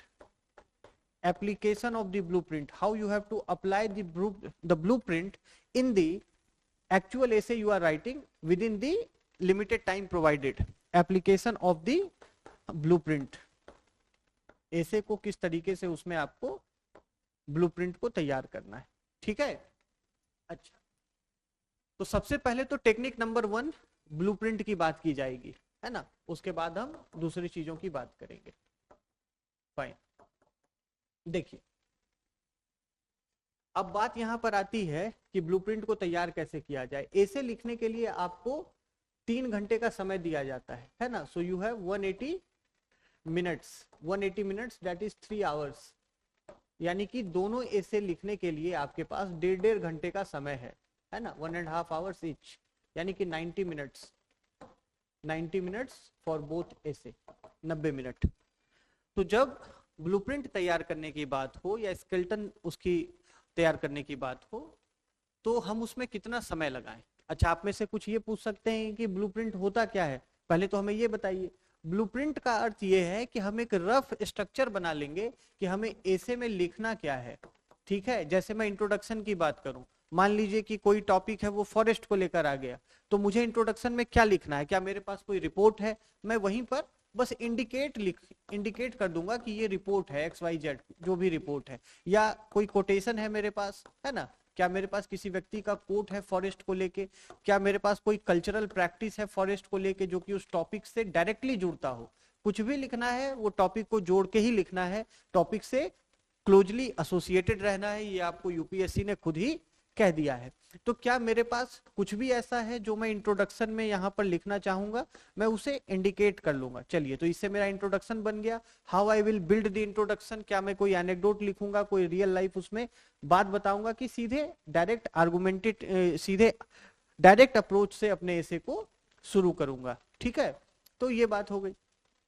introduction में मैंने एक रफ स्केच ले लिया, अब मैं मेन बॉडी पे आ गया। मेन बॉडी पे अब दोनों स्ट्रक्चर है, S1 है जिसमें केवल पैराग्राफ है और सब हेडिंग प्लस पैराग्राफ है, ठीक है। तो पैराग्राफ में मैं क्या क्या डायमेंशंस लेते हुए चलूंगा, किस डायमेंशन को मैं किस क्रम में रखूंगा, मुझे इस चीज को ध्यान रखना है। तो ये मैं एक ऑर्डर एस्टेब्लिश कर लूंगा, है ना। उसी तरीके से यदि मैं सब हेडिंग प्लस पैराग्राफ वाले स्ट्रक्चर को अपना रहा हूं तो पहले कौन सा सब हेडिंग रखूंगा, उसमें मैं जो 2-3 मेन पैराग्राफ है उसमें क्या क्या पॉइंट्स, बस इंडिकेटिव लिखना है। यहाँ पे आपको ब्लूप्रिंट बनाने में कोई सच में उसमें जाकर पूरी बात को एक्सप्लेन नहीं करनी है, कौन कौन सा पैराग्राफ में क्या क्या मैं पॉइंट्स इंक्लूड करूंगा। उसी तरीके से सेकंड पैराग्राफ में मैं क्या क्या पॉइंट्स इंक्लूड करने जा रहा हूं, मतलब सेकंड सब हेडिंग के अंदर जो 3 पैराग्राफ्स होंगे 2 पैराग्राफ होगा, फिर उसी तरीके से थर्ड सब हेडिंग में, फिर उसी तरीके से फोर्थ सब हेडिंग में, ठीक है ना। तो इस तरीके से हमें यहाँ पर एक ब्लूप्रिंट तैयार करना है। उसके बाद फॉलोड बाय दैट कंक्लूजन। तो कंक्लूजन में मैं क्या प्रमुख बात को, कौन सी ऐसी इंपॉर्टेंट वैल्यू होगी, कोई इंपॉर्टेंट, जैसे उसमें कोई क्लोजिंग आर्गुमेंट होगा, है ना, कोई क्लोजिंग आर्गुमेंट होगा तो उसको केवल इंडिकेटिव रखना है। सो the point is that this blueprint should be entirely indicative. The blueprint which we are talking about, it should be entirely indicative. Indicative कहने का अर्थ है, जैसे मान लीजिए कि मुझे इंट्रोडक्शन में राइट टू प्राइवेसी की बात करनी है, तो मैं केवल राइट टू प्राइवेसी लिखूंगा, है ना, right to privacy, right to privacy, या इतना भी नहीं, मैं चूंकि मुझे उसको देख के समझना है ना, तो मैं आरटीपी लिख दूंगा, राइट टू प्राइवेसी, किसी भी तरीके से, है ना, right to privacy. So it must be indicative, it must indicate you that what actual content you are going to write in the main body, है ना। तो इस तरीके से आपको उसको लेके चलना है, राइट टू प्राइवेसी की बात, मतलब जस्ट एज एन एग्जांपल। तो ये बात समझ में आई। अगर आपको कहीं पर कोई रिपोर्ट शामिल करना है, कोई एग्जाम्पल शामिल करना है, कोई चीज आपके दिमाग में आ गई, तो वहां पर इंडिकेट कर दीजिए, है ना, कि जैसे यहां पर मुझे इस पैराग्राफ में ये एग्जाम्पल डाल देना, या इस सब हेडिंग के अंदर मुझे ये एग्जाम्पल डालना है, इस सब हेडिंग के अंदर मुझे मान लीजिए कि कोई फैक्ट है, वो फैक्ट वहां पे रेलेवेंट होगा, वो फैक्ट डालना है। तो इस तरीके से हमें अपने पूरे इस ब्लूप्रिंट को तैयार करना है। तो अब ब्लूप्रिंट क्या है आप समझ गए। अब विषय उठता है कि इसको तैयार करने में समय कितना लगना चाहिए, ब्लूप्रिंट को रेडी करने में कितना टाइम लगना चाहिए। 2 ऐसे लिखने हैं, 90 मिनट आपके पास है, तो मेरा सुझाव है कि 90 में से 10 मिनट भी अगर आप 90 में से अगर आप 7 से 10 मिनट भी ये ब्लूप्रिंट तैयार करने में लगाते हैं, ओके, तो आपको फिर आगे का जो 80 मिनट है वो बहुत आसानी से आप ऐसे को लिख सकते हैं। अगर आपने ये शुरुआत का 10 मिनट ये ब्रेनस्टॉर्मिंग नहीं की, माइंड वर्क नहीं किया, एक उसका स्ट्रक्चर नहीं बनाया, तो ऐसे में आपके भटकने की पूर्ण संभावना है। तो यदि कोई व्यक्ति कहता है कि नहीं, ऐसे लिखने से पहले एक रफ बनाने की जरूरत नहीं है, एक उसका स्केलेटन बनाने की जरूरत नहीं है, तो मैं उस विचार से बहुत सहमत नहीं हूं। यदि अगर आप बहुत एक्सपर्ट हैं ऐसे राइटिंग में, तो आप उसको अवॉइड कर सकते हैं। If you are very good in writing lengthy articles, lengthy essays, then you can take that risk. But why we have to take risk? If we have time there, that in 10 minutes we can prepare the blueprint, and in the later 70-80 minutes we can easily write the essay once the structure is completed. अब देखिए जो framing की बात है, उसी तरीके से जैसे आपने मकान का नक्शा बना लिया, उसकी फाउंडेशन आपने तैयार कर दी, वहां पर अब आप मटेरियल ले आए, now the blueprint is ready, now you have to just fill the material in this. तो कितना आसान हो जाएगा, इसके बजाय कि आपके पास कोई नक्शा ना हो, आपके पास कोई मान के चलिए कोई प्लान ना हो, और आप बस कंस्ट्रक्शन मटेरियल को लेकर चले आए और वहां पर उसको रैंडमली प्लेस करना शुरू कर दिया। So that is not a wise strategy we can say, okay, ठीक है। तो अब बात यहां पर उठती है, अगली बात, कि इस ब्लूप्रिंट को तैयार करने में हमारे कंसीडरेशन क्या होने चाहिए, है ना। तो देखिए ब्लूप्रिंट में तो सभी चीज आप शामिल कर नहीं सकते, ओके, वो जो स्केलेटन है आप उसमें सभी चीज को शामिल कर नहीं सकते, लेकिन प्रयास कीजिए कि वो एग्जॉस्टिव हो, जितना एग्जॉस्टिव हो सकता है। आप जो जो उस समय आपके दिमाग में आ रहा है आप उस चीज को वहां पर शामिल कीजिए, कंप्रिहेंसिव होना चाहिए, ठीक है ना। अच्छा, दूसरी बात क्या है कि वहां पर ब्लूप्रिंट में आपको यह ध्यान देना है कि इलैबोरेटिव नहीं होना है। ये बात मैंने आपको पहले ही बता दी है, इलैबोरेटिव नहीं होना है, उससे आपका ज्यादा टाइम लगेगा ये स्ट्रक्चर बनाने में। इलैबोरेटिव नहीं होना है, इंडिकेटिव होना है, ओके। तो इलैबोरेटिव नहीं होना है, आपको इंडिकेटिव होना है, बस अपनी समझ के लिए काम करना है, ओके। अच्छा, तीसरी चीज क्या है कि आपका जो रफ वर्क होना चाहिए वो भले ही रफ वर्क हो पर वो क्लियर हो। कई बार मैंने स्टूडेंट्स को ऐसा देखा है कि उन्होंने मेसी और बहुत हैफजर्ड स्ट्रक्चर बना लिया, ये ब्लूप्रिंट उन्होंने बहुत मेसी और हैफजर्ड बना ली और फिर उसको वो अप्लाई नहीं कर पाए, है ना। तो वो बहुत क्लियर होना चाहिए और उसमें भी कुछ ना कुछ एक आपको ऑर्डर अगर हो सके तो ऑर्डर फॉलो कीजिए, उसको एकदम से हैफजर्ड और मेसी मत रखिए। So these are the considerations while preparing the blueprint, and now the crucial question of application of the blueprint, the crucial question of application of the blueprint। अच्छा देखिए, अब इस प्लान को हम अप्लाई कैसे करेंगे, एग्जीक्यूट कैसे करेंगे, ठीक है। मेन तो मामला वहीं पे है। कई बार ऐसा होता है कि लोग रफ वर्क में कई अच्छी चीजें, इंपॉर्टेंट पॉइंट्स इंक्लूड करते हैं पर अल्टीमेटली उसको गौर नहीं करते. So once you have made this exercise, so the first point you have to see is refer to it, है ना, go according to it, go according to the plan. जब आपने कोई प्लान बनाया तो उसका एप्लीकेशन क्या है, go according to the plan, plan के अनुसार जाइए, पहली चीज है. दूसरी चीज ये है कि कीप रिविजिटिंग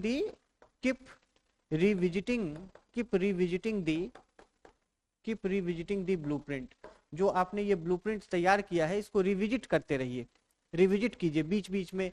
जैसे हर 2-3 पैराग्राफ के बाद एक बार देख लीजिए कि क्या आप वो सीक्वेंस फॉलो कर रहे हैं, या अगर आपको लगता है कि कहीं पर बीच में उसको अपडेट भी करने की जरूरत है तो आप फिर अपने प्लान को अपडेट भी कीजिए. कोई जरूरी नहीं है कि जो प्लान बनाया एकदम हूबहू उसी के अनुसार हमको चलना है. अगर बीच में थॉट प्रोसेस में कोई चेंज आता है जिसको सुटेबली इसमें एडजस्ट किया जा सकता है, जबरदस्ती नहीं, और पूरा प्लान तो चेंज करना बेवकूफी होगी, तो अगर सुटेबली एडजस्ट किया जा सकता है तो उसको फिर आप अपडेट भी कीजिए. तो ये एप्लीकेशन की बात है. ये ध्यान दीजिए कि कुछ भी छूटे नहीं, nothing is left behind, nothing is left behind, कुछ छूटे नहीं. जो भी आपने उसमें शामिल किया है वो सभी इसमें आए. और ये हमेशा ध्यान देना है कि जो आपका फाइनल एसे होना चाहिए वो after application of the rough sketch it must have additional content compare to the blueprint और द इनिशियल फ्रेमिंग. उसमें उससे कम चीज नहीं होनी चाहिए, उससे ज्यादा ही चीज होनी चाहिए. अच्छा, कुछ अगर आपको लगे कि इरेलेवेंट है, मैंने उस समय उसका स्केलेटन बनाते समय मैंने लिख दिया पर वो इरेलेवेंट है, हटा दीजिए उसको, कोई दिक्कत नहीं है ना, उसको हटा दीजिए. So be flexible with the nitty-gritties, but don't change the plan wholesale. That is why prepare this, I call it blueprint of plan. So prepare this plan very wisely, बहुत ध्यान से, बहुत सावधानी पूर्वक इस पूरे प्लान को तैयार कीजिए. अच्छा, तो टेक्निक के रिस्पेक्ट में तो पहली बात ये हो गई. फ्रेमिंग के रिस्पेक्ट में पहली चीज, you have to go with the plan, and for that you must have a plan. Now the next thing is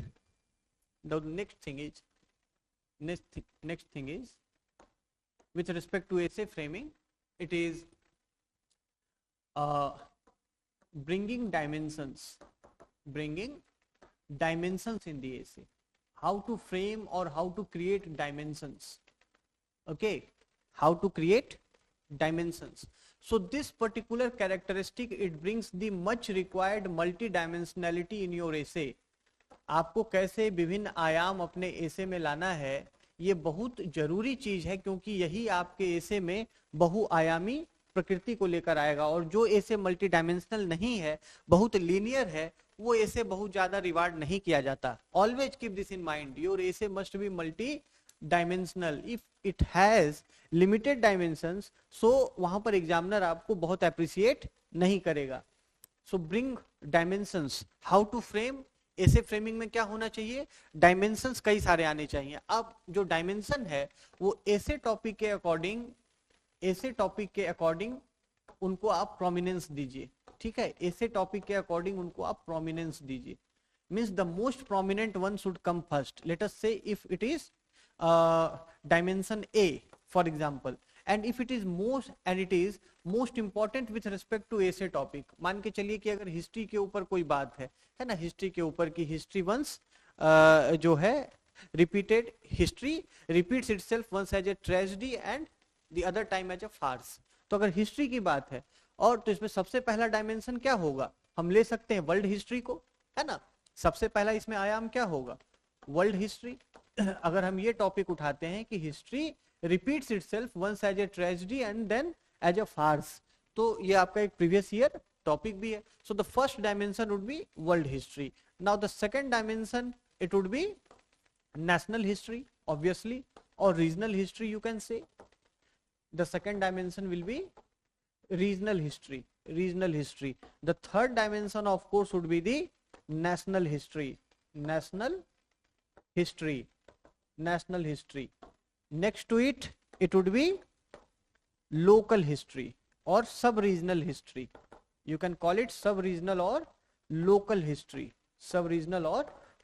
आप बस देखिए किस तरीके से सिमलेसली डेवलप होता जाता है। और ये डायमेंशन में रटा रटाया तरीका फॉलो करने का जरूरत नहीं है। हर चीज में political, economic, social, technical, environmental, legal सब में लिख रहे हैं, वो बहुत ही बेसिक अप्रोच माना जाता है। कुछ नहीं आया तो उस तरीके से लिख दिया।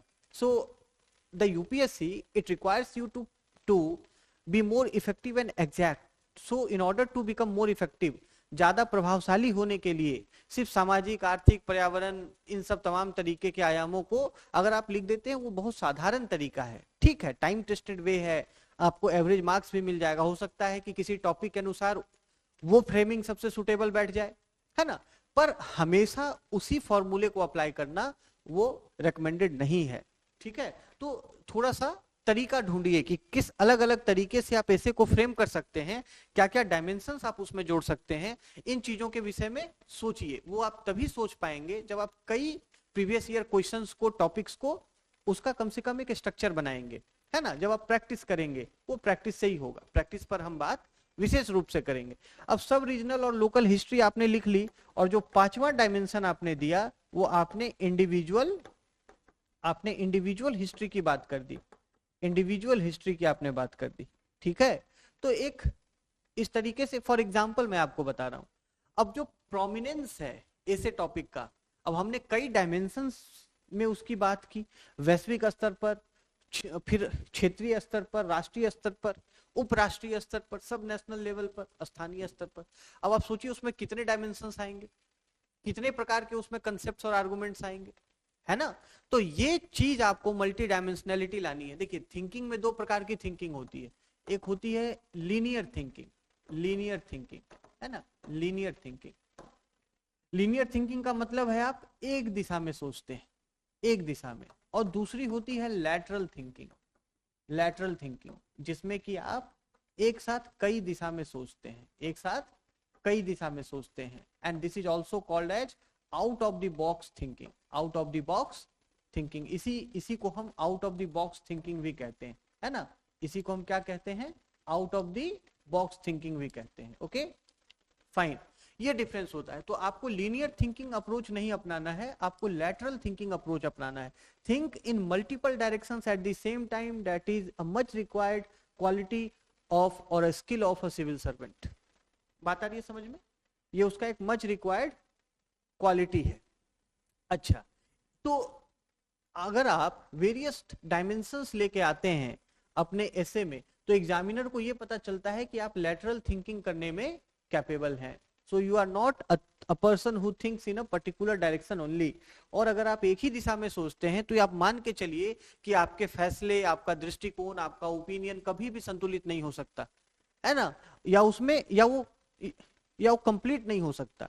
तो अपने थिंकिंग प्रोसेस को कंप्लीट बनाने के लिए, कॉम्प्रिहेंसिव बनाने के लिए, बैलेंस्ड बनाने के लिए आपको इस अप्रोच को अपनाना ही चाहिए, और ये बहुत फ्रूटफुल होगा, ऐसे भी अपने जीवन में भी और ऐसे राइटिंग में खासकर, और जब आप सिविल सेवक के रूप में कार्य करने जाएंगे तो ऐसे फ्रेमिंग की जो दूसरी बात मैंने की, डायमेंशन लेके आइए, सब हेडिंग्स के रूप में डायमेंशंस को डालिए, पैराग्राफ्स में डायमेंशंस लाइए। हमने पिछले अपने पॉइंट में जो बात की, कितना डायमेंशन, कितने सब हेडिंग बनाने हैं, कितना पैराग्राफ बनाना है, सबकी बात की। तो जितना अलग अलग डायमेंशन आप सोच सकते हैं, पर उसका एक क्रम होना चाहिए, और वो क्रम का निर्धारण आप ब्लूप्रिंट या प्लान बनाते समय ही कर लीजिए, ठीक है। अच्छा, अब ये तो बात हो गई कि आप डायमेंशन लेकर आइए। अब तीसरी चीज होती है कि आपको ऐसे की फ्रेमिंग में जो टेक्निक है, मैंने बात की डायमेंशंस की। अच्छा, जो तीसरी चीज है फ्रेमिंग में वो ये है कि डायमेंशंस तो एक आपको ज्योग्राफिकल हो सकते हैं, जैसे इस वाले एग्जांपल में हमने क्या किया है, ज्योग्राफिकल डायमेंशन लिया है, वर्ल्ड से शुरू किया और लोकल लेवल तक आ गए, है ना।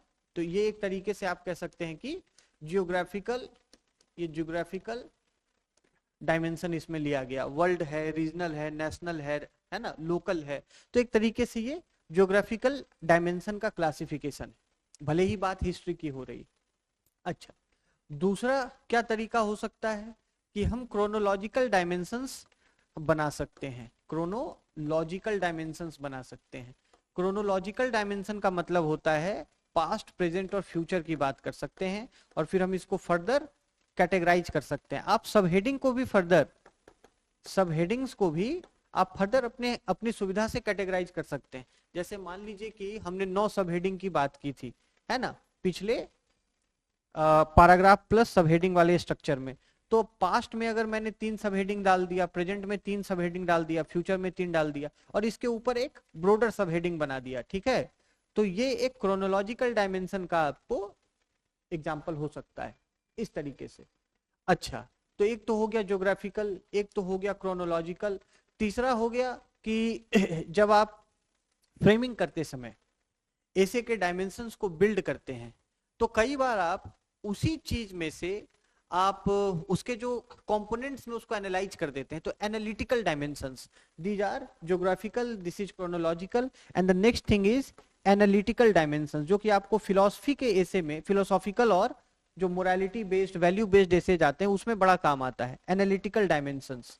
एनालिटिकल डायमेंशंस क्या है? जैसे मान लीजिए कि क्वेश्चन आया आपको, कोई भी हम फिलोसॉफिकल एग्जाम्पल हम पकड़ सकते हैं, जैसे कि विजडम इज ट्रूथ और the simplicity is the highest sophistication, है ना, ये सब क्वेश्चन आपसे पूछा गया है। अब simplicity is the highest sophistication, अब इसमें दो बातें आ गई, मैं आपको एग्जाम्पल के रूप में बता रहा हूं। Simplicity is the highest sophistication, अब सोफिस्टिकेशन को आप कैसे एनालाइज करेंगे? क्योंकि सिंप्लिसिटी को आपको सोफिस्टिकेशन से जोड़ना है। सोफिस्टिकेशन को किस तरीके से आप करेंगे? कंपोनेंट में सोफिस्टिकेशन, एक्सप्रेशन का सोफिस्टिकेशन, प्रेजेंटेशन का सोफिस्टिकेशन, इंपैक्ट का sophistication. Now see how beautiful it is. बात मुस्कान की हो रही है कि मुस्कान अपने आप में सबसे ज्यादा, सबसे बड़ी सोफिस्टिकेशन है, वो सिंप्लिसिटी नहीं है ना, सॉरी सिंप्लिसिटी की बात हो रही। तो सिंप्लिसिटी अपने आप में कोई छोटी मोटी चीज नहीं है, वो हाईएस्ट सोफिस्टिकेशन है। देखने में सरल लगता है पर जो सरल है उसका इंपैक्ट सबसे ज्यादा होता है ना। तो इस तरीके से हम उसमें बात कर सकते हैं कि उसका जो कंटेंट है, सिंप्लिसिटी का जो कंटेंट है वो बहुत प्रिसाइज होता है, बहुत प्रिसाइज होता है, और जो चीज जितनी प्रिसाइज होती है उतनी सोफिस्टिकेटेड मानी जाती है।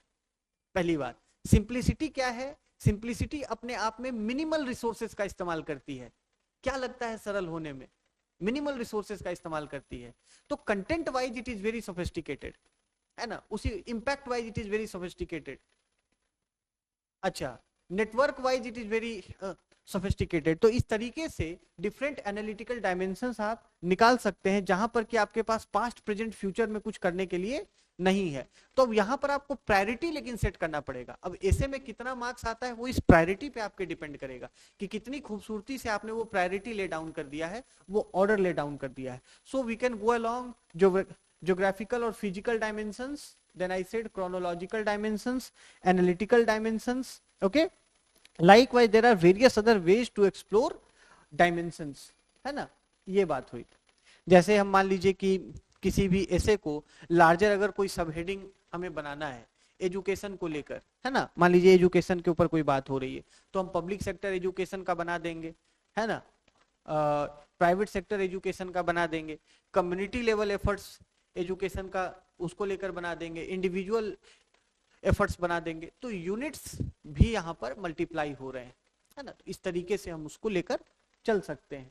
So try to bring dimensions while framing your essay, and these are the techniques which you can follow. Now we are talking about the third thing other than the dimension.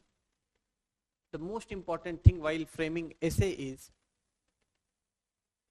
order, presenting the order, presenting the order. I have already talked about flow, but I will also demonstrate it how to maintain flow, है ना, मैं उस चीज को आपको demonstrate भी करके बताऊंगा कि किस तरीके से उसको मेंटेन करना है। चलिए, ऑर्डर का क्या मतलब होता है?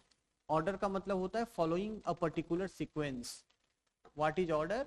So following a particular sequence, your essay must follow a particular sequence, the content must be following each other. एक क्रम होना चाहिए ना, जैसे कि एक क्यू है, आदमी व्यक्ति पंक्ति में लगे हुए हैं, तो एक के पीछे दूसरा, दूसरे के पीछे तीसरा, तीसरे के पीछे चौथा। क्यों खड़े हैं? क्योंकि जो सबसे आगे है वो समय में सबसे पहले आया है, बात है ना, जो सबसे आगे है वो समय में सबसे पहले आया है, उसके बाद जो गया वो समय में उसके पीछे गया, फिर इस तरीके से पीछे और पीछे और पीछे, ठीक है। तो उसी तरीके से एक पर्टिकुलर सीक्वेंस होना चाहिए और उस सीक्वेंस की कोई लॉजिक होनी चाहिए। जैसे मैंने आपको क्यू का एग्जांपल दिया, क्यू का, पंक्ति का, तो पंक्ति में लॉजिक क्या है, टाइम का लॉजिक है, ठीक है। उसी तरीके से मान लीजिए कि कोई ये रखा है, आपने देखा होगा कि बाजार में फल बिकते हैं, है ना, फल बिकते हैं, तो फल किस प्रकार से रखा होता है, इस तरीके से रखा होता है कि नहीं होता है, ठीक है। अब इसमें जो सबसे बड़ा होता है उसको नीचे रखा जाता है और जो ऊपर है तो वो साइज के हिसाब से ऊपर उसको सजा के रखते हैं, तो ये भी एक ऑर्डर में है। पर इस ऑर्डर का लॉजिक क्या है, इस ऑर्डर का लॉजिक टाइम नहीं है, इस ऑर्डर का लॉजिक क्या है, साइज है, ठीक है। जिसका साइज सबसे बड़ा है वो सबसे नीचे। So the point is to convey that it your essay must have a particular sequence and that sequence must be logical. How to bring that sequence, वो सीक्वेंस कैसे लाना है, तो डायमेंशंस के इंपॉर्टेंस को समझना है। अब बात समझिए, डायमेंशंस के इंपॉर्टेंस को समझिए, डायमेंशंस के इंपॉर्टेंस को समझिए, एक तो बात ये है।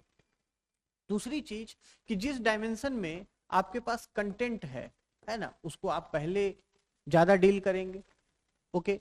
And if you have more content, it means that obviously it has more importance with respect to the essay topic, है ना। So try to find out the importance of the dimensions and write them accordingly. It will be in an order. दूसरी चीज है कि temporal sense में कौन पहले हुआ कौन बाद में हुआ, इस हिसाब से भी आप कर सकते हैं। अगर आपने क्रोनोलॉजिकल डायमेंशन को अडॉप्ट किया है तो फिर भाई समय के हिसाब से बात कीजिए। अब जैसे हमने हिस्ट्री उठाई, मैंने आपको एग्जांपल लिया था कि एक प्रीवियस ईयर टॉपिक का कि history repeats itself once as a tragedy and then as a farce. तो इसमें मैंने आपको ये बताया कि भाई वर्ल्ड हिस्ट्री उठाइए। अब वर्ल्ड हिस्ट्री में आप क्या करेंगे, आप अब देखिए ओवरऑल तो इंपॉर्टेंस के हिसाब से इसमें एक ऑर्डर आ गया, अब इसके अंदर ऑर्डर कैसे अचीव करेंगे।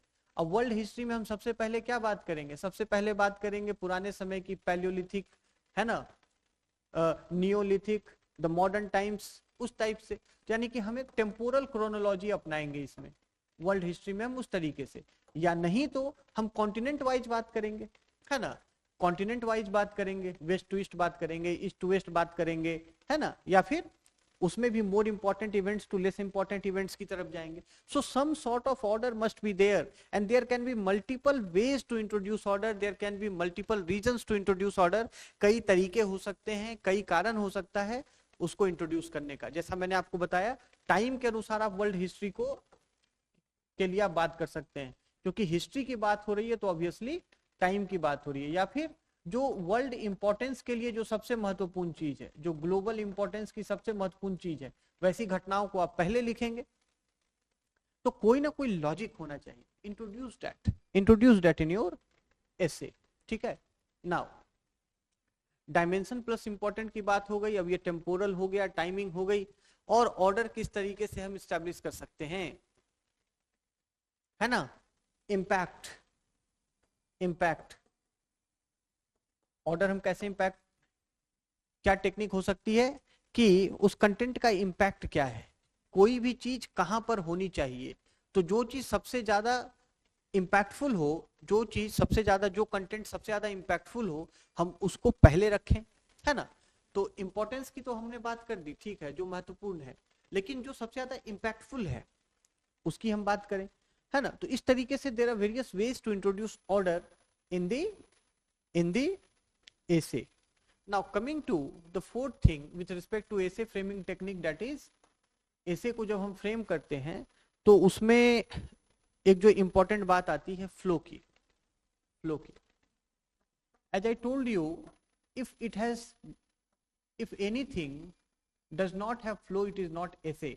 अगर फ्लो नहीं है तो वो essay ही नहीं है ना। तो एग्जामिनर सबसे पहले क्या देखता है, सबसे पहले ये देखता है कि अगर आपने ऐसे कह के कुछ लिखा है तो उसमें फ्लो है कि नहीं।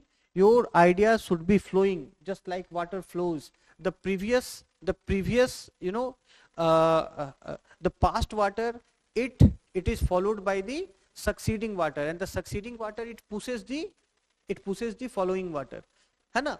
तो इस तरीके से वो एक बहाव होना चाहिए, जिस तरह से जल की धारा में बहाव होता है, पहले का जो पानी है वो आगे के पानी को धक्का देता है और फिर वो आगे बढ़ती है। इसी प्रकार से जो पहले के विचार हैं वो बाद के विचार को धक्का देने चाहिए, है ना, उसको आगे बढ़ाना चाहिए। एक बात से दूसरी बात निकलनी चाहिए, दूसरी बात से तीसरी बात निकलनी चाहिए, तीसरी से चौथी बात निकलनी चाहिए, और इसी क्रम में वो श्रृंखला महत्व के क्रम में बढ़ती जानी चाहिए। तब जाके बनता है ऐसे, तब जाके नंबर आता है 140 150। तो क्राफ्ट है ना, आर्ट है ना, स्किल है, एक दिन में डेवलप तो होगा नहीं। अब ये हो सकता है कि you are very good at essay writing, बहुत ऐसे भी लोगों को मैंने देखा है कि जो अच्छे थे काफी, एसे राइटिंग में प्रैक्टिस नहीं करते थे, बढ़िया नंबर लाते थे, but that is that is not the norm, that is not how it happens to be, honestly speaking you need practice, why to take risk। जहां पर बहुत अच्छा नंबर लाया जा सकता है वहां पे रिस्क लेने की जरूरत क्या है। अब फ्लो को इंट्रोड्यूस कैसे करें, सेंटेंस को सेंटेंस से कैसे जोड़ें, सेंटेंस को सेंटेंस से कैसे जोड़ें, S1 S2 S3 S4। Now this is the thing, likewise paragraph 1 paragraph 2 paragraph 3, सब हेडिंग 1 सब हेडिंग 2 सब हेडिंग 3, है ना। इस तरीके से हम बात करें तो इन सब में फ्लो, ऐसे में जो कुछ भी है सब में फ्लो होना चाहिए, from the first word to the last word. It must be a continuous rally of words, continuous rally of ideas, okay, उस तरीके से। चलिए बात करते हैं सेंटेंस को सेंटेंस से कैसे जोड़ें। Let us say we are talking about the randomly, there is some topic on environment and the topic is about let's say desertification. So there was a similar kind of topic earlier also. So forests, they are preceded by civilization and something like this. So we will see that, अब मान लीजिए कि हमारे पास कोई environment और forest से related कोई ऐसे है और उसमें हमने कुछ लिखा है, just for a sample I am showing you environment and forest, है ना। So we can write down like this just for an example, forests are the lungs of environment,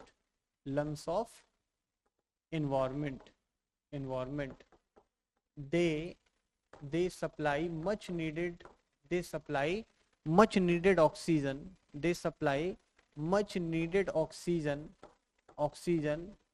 oxygen, in this increasing era of, in this increasing age of, in this emerging era of greater emissions,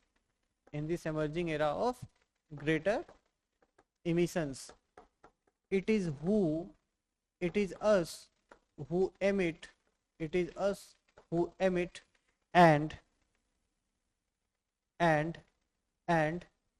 it is the forest, and it is the forest which absorbs, hence our survival, our development and survival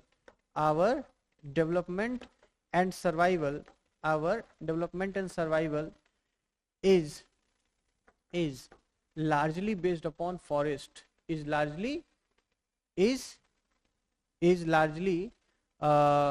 increasingly being dependent upon forest, is increasingly being dependent upon forest, अभी एक बात हो गई, ठीक है। चलिए हमने एक सैंपल मतलब पैराग्राफ लिखा, कोई टॉपिक है रैंडम इन्वायरमेंट एंड फॉरेस्ट को लेकर, हमने लिखा कि forest are the lungs of environment, they supply much needed oxygen. Now you can say how these two sentences are connected. भाई इसमें तो सेंटेंस में कनेक्शन का मतलब है कोई सो होना चाहिए, 10 होना चाहिए, एंड होना चाहिए, बट होना चाहिए, हाउएवर होना चाहिए, ऑल्दो होना चाहिए, ये सभी चीजें ठीक हैं, ये भी कनेक्टिंग वर्ड हैं, ये भी फ्लो प्रोड्यूस करती हैं, पर कभी कभी and the most effective flow is the flow of ideas, flow of words is effective but most effective is the flow of ideas। वो चीज इंट्रोड्यूस करने का प्रयास कीजिए, फ्लो ऑफ आइडियाज लाने का प्रयास कीजिए। जैसे पहले लाइन में मैंने कहा कि forest are the lung of environment, दूसरे में कहा कि they supply much needed oxygen, ठीक है। तो लंग का रोल किससे है, एयर के सप्लाई से है, ओके। लंग्स क्या करती हैं, ऑक्सीजन लेकर उसके बाद फिर शरीर के सभी ऑर्गन को ऑक्सीजन की सप्लाई इंश्योर करती है, तो यहाँ ये जुड़ गया। दूसरी चीज, अब हमने यहाँ पर एमिशन की बात कर दी है ना, कि भाई much needed oxygen in this era of greater emission. अब एमिशन से हमने आगे क्या बात की, ये हम हैं जो कि एमिट कर रहे हैं और ये फॉरेस्ट है जो कि एब्जॉर्ब कर रहे हैं। क्या दोनों चीजें आपको कनेक्टेड नहीं लग रही, हम एमिट कर रहे हैं और फॉरेस्ट एब्जॉर्ब कर रहे हैं, इसीलिए हमारा विकास, our development and survival, it is largely or it is increasingly being dependent upon forest. तो एक कंसोलिडेटेड बात हुई ना, हर सेंटेंस एक दूसरे से जुड़ा हुआ है। किस तरीके से जुड़ा हुआ है, आइडिया के बेसिस पर जुड़ा हुआ है ना। तो ये एक तरीका है जिसमें कि आप आइडिया के बेसिस पे फ्लो एस्टैब्लिश करते हैं। The entire point of writing that and demonstrating was that on the basis of idea, on the basis of idea, on the basis of idea, ठीक है। अच्छा, on the basis of idea. दूसरी चीज है on the basis of connecting words, on the basis of connecting words. Connecting words कई सारे होते हैं, मैंने यहाँ जैसे लिखा है सो, दस, एंड, बट, हाउएवर, ऑल्दो, है ना, डिस्पाइट, इन स्पाइट, है ना, not with standing, all these things you can write and connect your sentence, but connect it, otherwise that is not an essay. Frankly speaking वो ऐसे नहीं है। अगर आपने कनेक्ट नहीं किया इन संपर्क शब्दों से, जोड़ने वाले शब्दों से, या फिर विचारों के स्तर पर, वो कनेक्शन आपको लाना ही पड़ेगा। उसकी प्रैक्टिस कीजिए, ये प्रैक्टिस के बाद आएगा। अच्छा, फिर पैराग्राफ को पैराग्राफ से जोड़ना है, तो पैराग्राफ को पैराग्राफ से भी इसी दो तरीके से जोड़ते हैं, या तो आइडिया से जोड़ते हैं या कनेक्टिंग वर्ड से जोड़ते हैं, ठीक है। और वो आइडियाज, वो कनेक्टिंग वर्ड्स कुछ भी हो सकते हैं। सब हेडिंग को सब हेडिंग से कैसे जोड़ेंगे, सब हेडिंग को सब हेडिंग से जोड़ने के लिए बस आपको ऑर्डर का हेल्प लेना पड़ेगा। If it is in a particular order then there is a flow. देखिए जहां पे क्रम है वहां पे फ्लो है। जैसे मैंने आपको भीड़ की बात की है ना, जहां पे ऑर्डर है वहां पे फ्लो है। आप इसी का एग्जांपल ले लीजिए ना, मैंने भीड़ की बात की, ठीक है।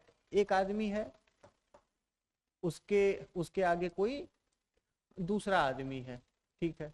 फिर उसके आगे कोई तीसरा आदमी है, फिर उसके आगे कोई चौथा आदमी है, फिर उसके आगे कोई पांचवा आदमी है, ठीक है, ठीक है, महिला है, फिर मान लीजिए उसके आगे कोई और व्यक्ति है, ओके, इस तरीके से फिर कोई आदमी। So it is a queue. अब इस क्यू में there is a particular order. Order क्या चीज का है, टाइम का ऑर्डर है। मैंने बताया जो पहले आया वो पहले आकर खड़ा हो गया है, जो बाद में आया वो उसके पीछे खड़ा है। तो ये एक ऑर्डर है। दूसरा, इसमें एक फ्लो है, means all are connected to each other. कैसे, ये फर्स्ट पर्सन है, ये सेकंड पर्सन है, ये थर्ड है, फोर्थ है, फिफ्थ है, सिक्स्थ है। So this gives a continuity. If there is the continuity there is the flow. Continuity है अगर तो फ्लो है। बात आ रही है समझ में? इस तरीके से आपको लेके चलना है। अच्छा, तो कहने का मतलब ये हो गया कि you have to maintain that flow which is required in the essay. Now सब हेडिंग 1, सब हेडिंग 2, सब हेडिंग 3, इन सबको एक पर्टिकुलर क्रम में रखिए, ऑटोमेटिकली फ्लो आ जाएगा, ऑर्डर आ जाएगा। और हमेशा ध्यान देना है फ्रेमिंग में कि all of your points must be focused only and only to the essay topic. So the fifth important thing in essay framing is association or alignment of content. Association or alignment of content. Association or alignment of content. Alignment of content का क्या मतलब है? There is the essay topic. मान लीजिए आपने बात की, ये इंट्रोडक्शन हो गया, अब आ गए मेन बॉडी पर, मेन बॉडी पे। या इंट्रोडक्शन में भी आपने जैसे कुछ लिखा, मेन बॉडी में फिर आपने कुछ लिखा, सब हेडिंग बनाई, okay. Relate each and every sentence to the topic. Every idea should be related to the topic. Whatever example, so whatever sentence you are writing, it must be related to the topic. Whatever subheading you are forming, it must be related to the topic directly, not indirectly. इधर उधर का कोई scope नहीं है। Hit the target, if you are as much you will hit the target as much you will be rewarded.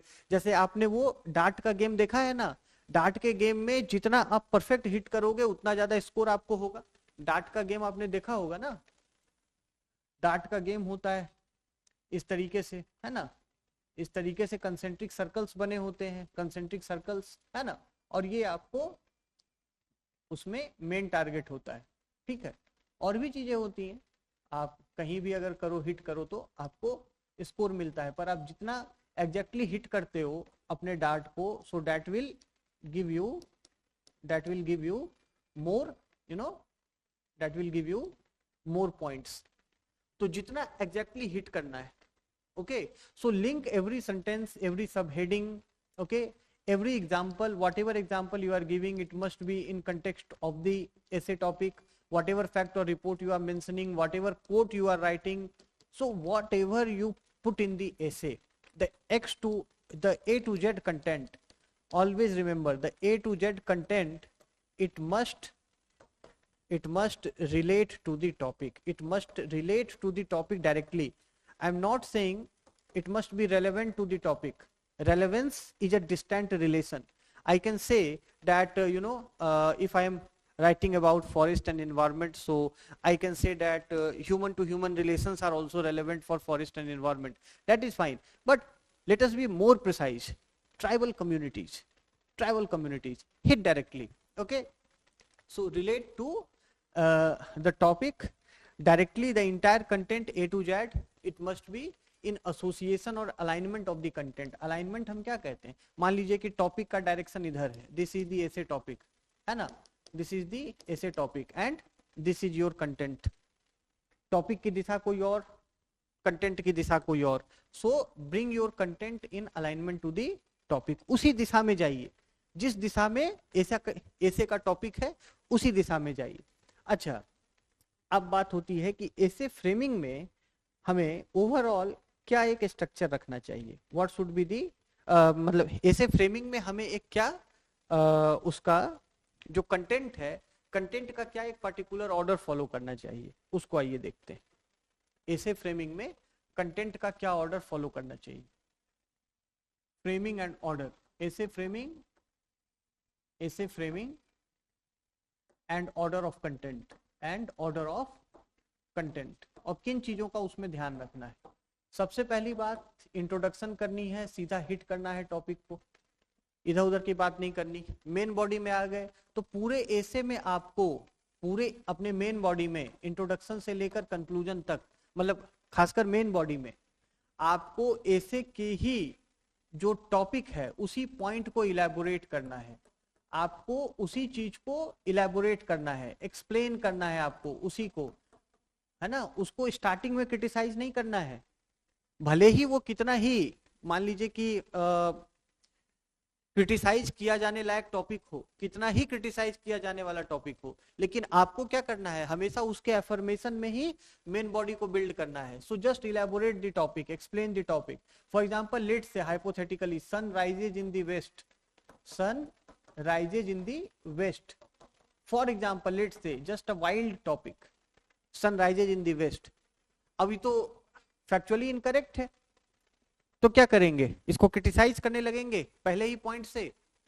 क्या कहेंगे इसको लेकर, इसको लेकर ये कहेंगे ना कि if east becomes west if east becomes west then sun rises in the west, है ना, then sun rises in the west, है ना, अगर ईस्ट वेस्ट बन जाए तो सन वेस्ट में राइज करने लगेगा, क्या दिक्कत है उसमें।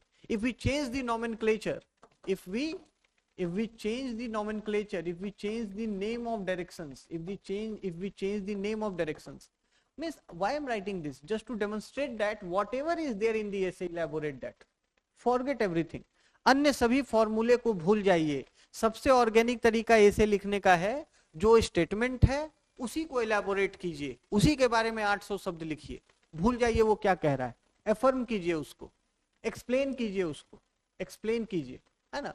अच्छा, तीसरी चीज क्या है कि आपने पूरे मेन बॉडी में क्या किया, एलेबोरेट किया, एक्सप्लेन किया, और उसको इलस्ट्रेट कीजिए, अपने पॉइंट को इलस्ट्रेट भी कीजिए, है ना। इलस्ट्रेट कैसे करेंगे? एग्जाम्पल्स के जरिए। एग्जाम्पल दीजिए ना, रियल लाइफ एग्जाम्पल बताइए उनको, छोटे छोटे एग्जाम्पल। ये ध्यान देना है कि एग्जाम्पल्स जो होने चाहिए वो 2-3 लाइन से ज्यादा नहीं होने चाहिए। कई कैंडिडेट्स में ऐसी भी टेंडेंसी देखी गई है कि वो एग्जाम्पल्स ही दे दे के पूरा ऐसे लिख देते हैं 6-6, 7-7 लाइन में। अब डायमेंशन आ नहीं रहा है तो क्या करेंगे? 8-8, 10-10 लाइन का एग्जाम्पल लिख लिख के पेज भर रहे हैं। वो अप्रोच सही नहीं है, उससे एग्जामिनर मार्क्स भी नहीं देगा। तो इलस्ट्रेट कीजिए एग्जाम्पल्स के जरिए, है ना। उसके बाद सब्सटैंशिएट करिए, यानी कि जस्टिफाई करिए। जस्टिफाई करिए, किस तरीके से जस्टिफाई करेंगे? जस्टिफाई करने के लिए फैक्ट्स प्रोड्यूस कीजिए, रिपोर्ट्स कोट कीजिए, है ना, रिपोर्ट्स कोट कीजिए। इस तरीके से अपनी बात को कोई स्टैटिस्टिक्स है वो बताइए। अच्छा, इलेबोरेट, एक्सप्लेन, इलस्ट्रेट, ये सब करने में क्या करना है? आर्गुमेंट्स का सहारा लेना है। कैसे इलेबोरेट करेंगे? आर्गुमेंट देते हुए इलेबोरेट करेंगे। एक्सप्लेन कैसे करेंगे? आर्गुमेंट देते हुए एक्सप्लेन करेंगे। जैसे मान लीजिए हमने कहा कि sun rises in the west, अब इसको हमने क्या किया? आर्गुमेंट दिया ना कि if east becomes west then sun rises in the west. ठीक है, तो आर्गुमेंटेटिव एक्सप्लेनेशन या इलेबोरेशन होना चाहिए, इलस्ट्रेशन होना चाहिए एग्जांपल्स के साथ, जस्टिफिकेशन होना चाहिए फैक्ट और रिपोर्ट के साथ। जब मेन बॉडी कर दी, उसके बाद जैसे मैंने आपको क्या कहा था कि मेन बॉडी में लगभग आपके पास 900 वर्ड्स का स्कोप है, 900 वर्ड्स का। अब इसमें ऐसा कीजिए, इस 900 वर्ड्स को थोड़ा स्प्लिट कीजिए 800 और 100 में। ठीक है, अब इस 100 का क्रिटिकल पर्सपेक्टिव लाइए यहां पर। Critical perspective, critical perspective, critical perspective लेकर आइए यहां पर। क्रिटिकल पर्सपेक्टिव में लगभग आपको 4 पैराग्राफ होने चाहिए, है ना। 3 से 4 पैराग्राफ, 3 से 4 पैराग्राफ, 3 से 4 पैराग्राफ में आराम से आपके 100-125 शब्द आ जाएंगे। ठीक है ना। अगर 40 वर्ड्स भी आप लिखते हैं एक पैराग्राफ में, 40-45 वर्ड्स, तो 3 से 4 पैराग्राफ में ये क्रिटिकल पर्सपेक्टिव लाइए।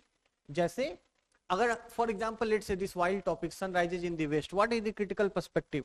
That factually the statement is wrong, factually and normatively, what is the norm at present? अगर हम नॉर्मेटिव तरीके से बात करें, factually and normatively, this statement is wrong, this statement is wrong. The conventions of directions are long held, the conventions of directions are long held, है ना. So there must be some rational ground for calling east as west, otherwise this statement is meaningless, factually incorrect. Now write 3 to 4 paragraphs as the critical perspective and then provide a balanced conclusion or the most reasonable conclusion. Provide the most reasonable conclusion based upon your above writing. फिर अब conclusion में कोई दूसरी तीसरी बात नहीं करनी है, कोई नया अध्याय नहीं खोलना है। जो अध्याय शुरू किया था आपने इंट्रोडक्शन में, उसी अध्याय को समाप्त करना है। कोई नया अध्याय, कोई नया विषय, कोई नया विवाद खड़ा नहीं करना है। जो आपने बात लिखी उसका सार क्या निकला, या फिर उसके लिए फिर आगे का क्या कुछ है वो बता दीजिए। तो सजेशंस को भी इंक्लूड करने का 2 तरीका है, या तो आप कंक्लूजन में ही सजेशन दे दीजिए। कंक्लूजन के लिए मैंने 100 वर्ड्स एलोकेट करने की बात की। अच्छा, ये ध्यान रखिएगा, ये क्रिटिकल पर्सपेक्टिव इंपॉर्टेंट होता है। हर टॉपिक का क्रिटिकल पर्सपेक्टिव होता है, हर टॉपिक का क्रिटिकल पर्सपेक्टिव होता है, और ये क्रिटिकल पर्सपेक्टिव आपको जरूर लिखना है। मेन बॉडी के बाद 100 वर्ड्स जरूर लिखिए, ये क्रिटिकल पर्सपेक्टिव। अब सजेशन को 2 तरीके से शामिल कर सकते हैं। मेन बॉडी लिखी, जैसे ये इंट्रोडक्शन है, मेन बॉडी लिखी, क्रिटिकल पर्सपेक्टिव लिखा, उसके बाद अलग से सजेशन लिख दिया। सजेशन लगभग मान के चलिए कितना हो गया, 10 लाइन में सजेशन लिख दीजिए, 50-60 शब्दों में, है ना, 50-60 शब्दों में सजेशन लिख दीजिए। उस शब्द की कटौती यहाँ पर मेन बॉडी से कर लीजिए, है ना, या फिर कंक्लूजन से 10-20 शब्द मार लीजिए।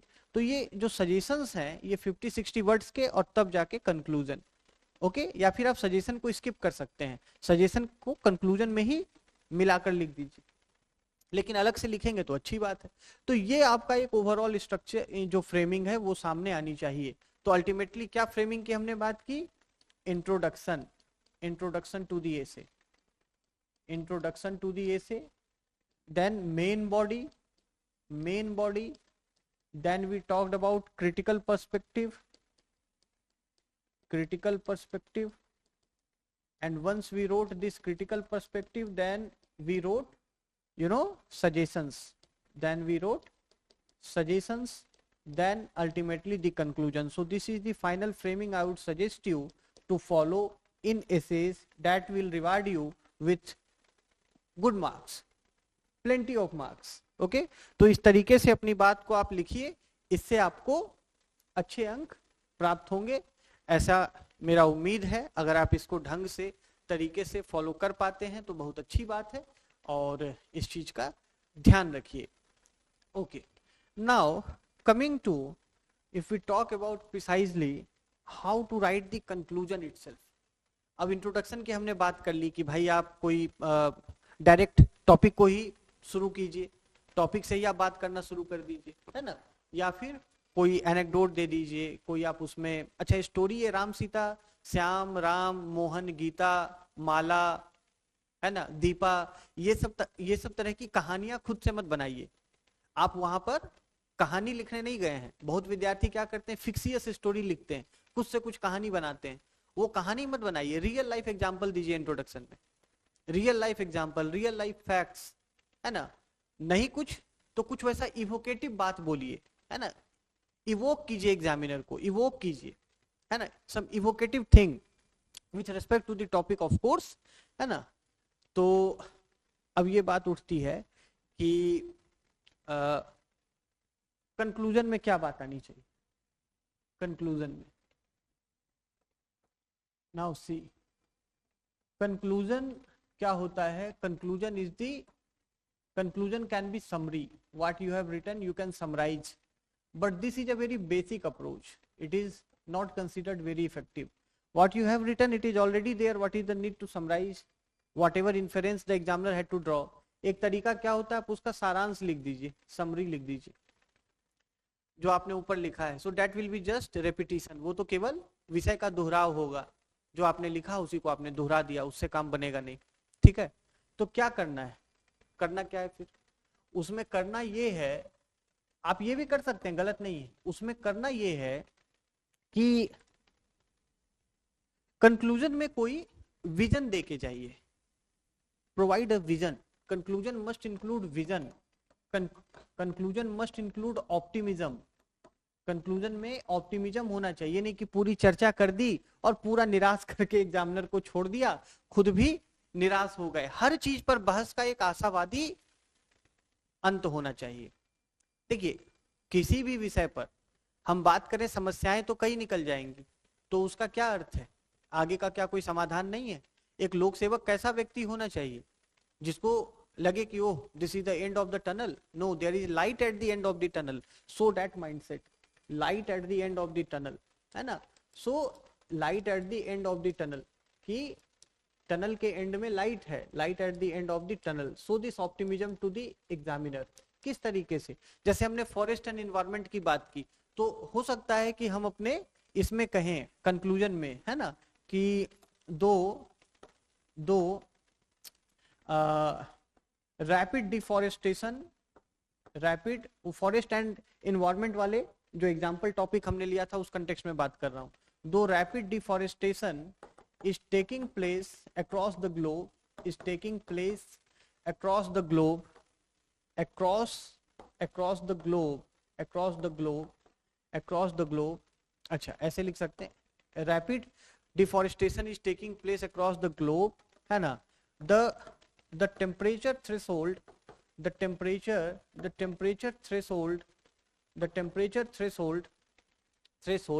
determined in Paris deal, the temperature threshold determined in Paris deal or the Paris climate treaty, that is not more than 2 degrees C, not more than 1.5 degrees C maximum, not more than 1.5 degrees C. The temperature threshold appears to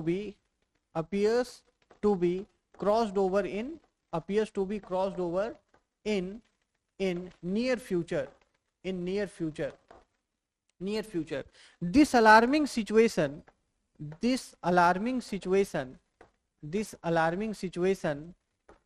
can stimulate or can catalyze, this alarming situation can catalyze and accelerate this alarming situation can catalyze and accelerate collective efforts for afforestation. अरे वो साधारण सी बात लिखी है, क्या है कि पूरी दुनिया में, जैसे एक सैंपल कंक्लूजन की मैं बात करूं, पूरी दुनिया में रैपिड डिफॉरेस्टेशन हो रहा है। पूरी दुनिया में जो टेम्परेचर थ्रेशोल्ड हमने पेरिस डील में बात की कि 1.5 डिग्री से ज्यादा इस सदी के अंत तक तापमान नहीं बढ़ना चाहिए, वो नियर फ्यूचर में ही क्रॉस ओवर हो जाएगा। अब ये एक अपने आप में इतनी बड़ी बात है कि पूरी दुनिया में इससे अलार्म रेज हो सकता है। अलार्म रेज होने से लोग और कैटलाइज हो सकते हैं, लोग और ज्यादा मोटिवेट हो सकते हैं कि हम इस प्रोसेस को रिवर्स करें, ज्यादा से ज्यादा पेड़ लगाएं, ज्यादा से ज्यादा हम पुनः वृक्षारोपण करें। तो क्या कहा मैंने कि टेम्परेचर बढ़ता जाएगा, हम सब जल के मर जाएंगे? ऐसा तो नहीं कहा। एक लोकसेवक को क्या सोचना चाहिए कि जो भी हो रहा है और जिस तरीके से तापमान वृद्धि हो रही है, इसका कोई समाधान नहीं है। हम कह सकते हैं कि यही सिल्वर लाइन है। हो सकता है कि जब हम एक टिपिंग पॉइंट पे पहुंच जाएं, तब लोगों की चेतना जागे और फिर हम, और यही जो फैक्ट है, ये लोगों के अंदर एक भावना पैदा करे और वो सर्वाइवल एफर्ट्स करने लगे और उसके लिए फिर एक्सेलरेट करें कलेक्टिव एफर्ट को। तो ये एक ऑप्टिमिस्टिक माइंडसेट रिफ्लेक्ट करना है आपको, ठीक है। So the conclusion, it can be summary but it is very basic. It must have vision. Any good conclusion must have vision, ठीक है। It must have optimism and it must close the discussion. It must close the discussion. Okay, fine. So this was about the essay, what, why, how it is, the structure of the essay and various aspects, how to prepare that structure. We talked about that and we also discussed with respect to essay framing. हमने essay के बारे में, निबंध के बारे में बात की, क्या है, कैसे लिखना है, उसके लिए क्या आवश्यक है। फिर हमने बात की कि किस तरीके से निबंध की संरचना हम तैयार करें, उसकी फ्रेमिंग कैसे बनाएं। फिर हमने बात की कि फ्रेमिंग में क्या क्या तकनीकों का इस्तेमाल किया जाए। तो इस वीडियो को हम यहीं पर विराम देंगे और ऐसे की ही अगली वीडियो में हम चर्चा करेंगे विभिन्न क्षेत्रों के अलग अलग टॉपिक्स की, कि कैसे अलग अलग सोशल सेक्टर से, इन्वायरमेंटल सेक्टर से, पॉलिटिकल एरिया से, एडमिनिस्ट्रेटिव, फिलोसॉफिकल, आजकल जो क्वेश्चंस के ट्रेंड ज्यादा हैं, इनको हम कैसे इंटरप्रेट करें, कैसे समझें, कैसे अप्रोच करें, उसका क्या एक प्रोसेस होना चाहिए। And ultimately we will talk about, फिर हम अंत में बात करेंगे कि ऐसे प्रैक्टिस कैसे, कहाँ, कितनी की जानी चाहिए, ठीक है। तो इस वीडियो से जुड़ने के लिए धन्यवाद। जो इस वीडियो का दूसरा पार्ट होगा उसे भी आप अवश्य देखिएगा। हमें उम्मीद है कि आपको लाभ इससे मिलेगा। Thank you.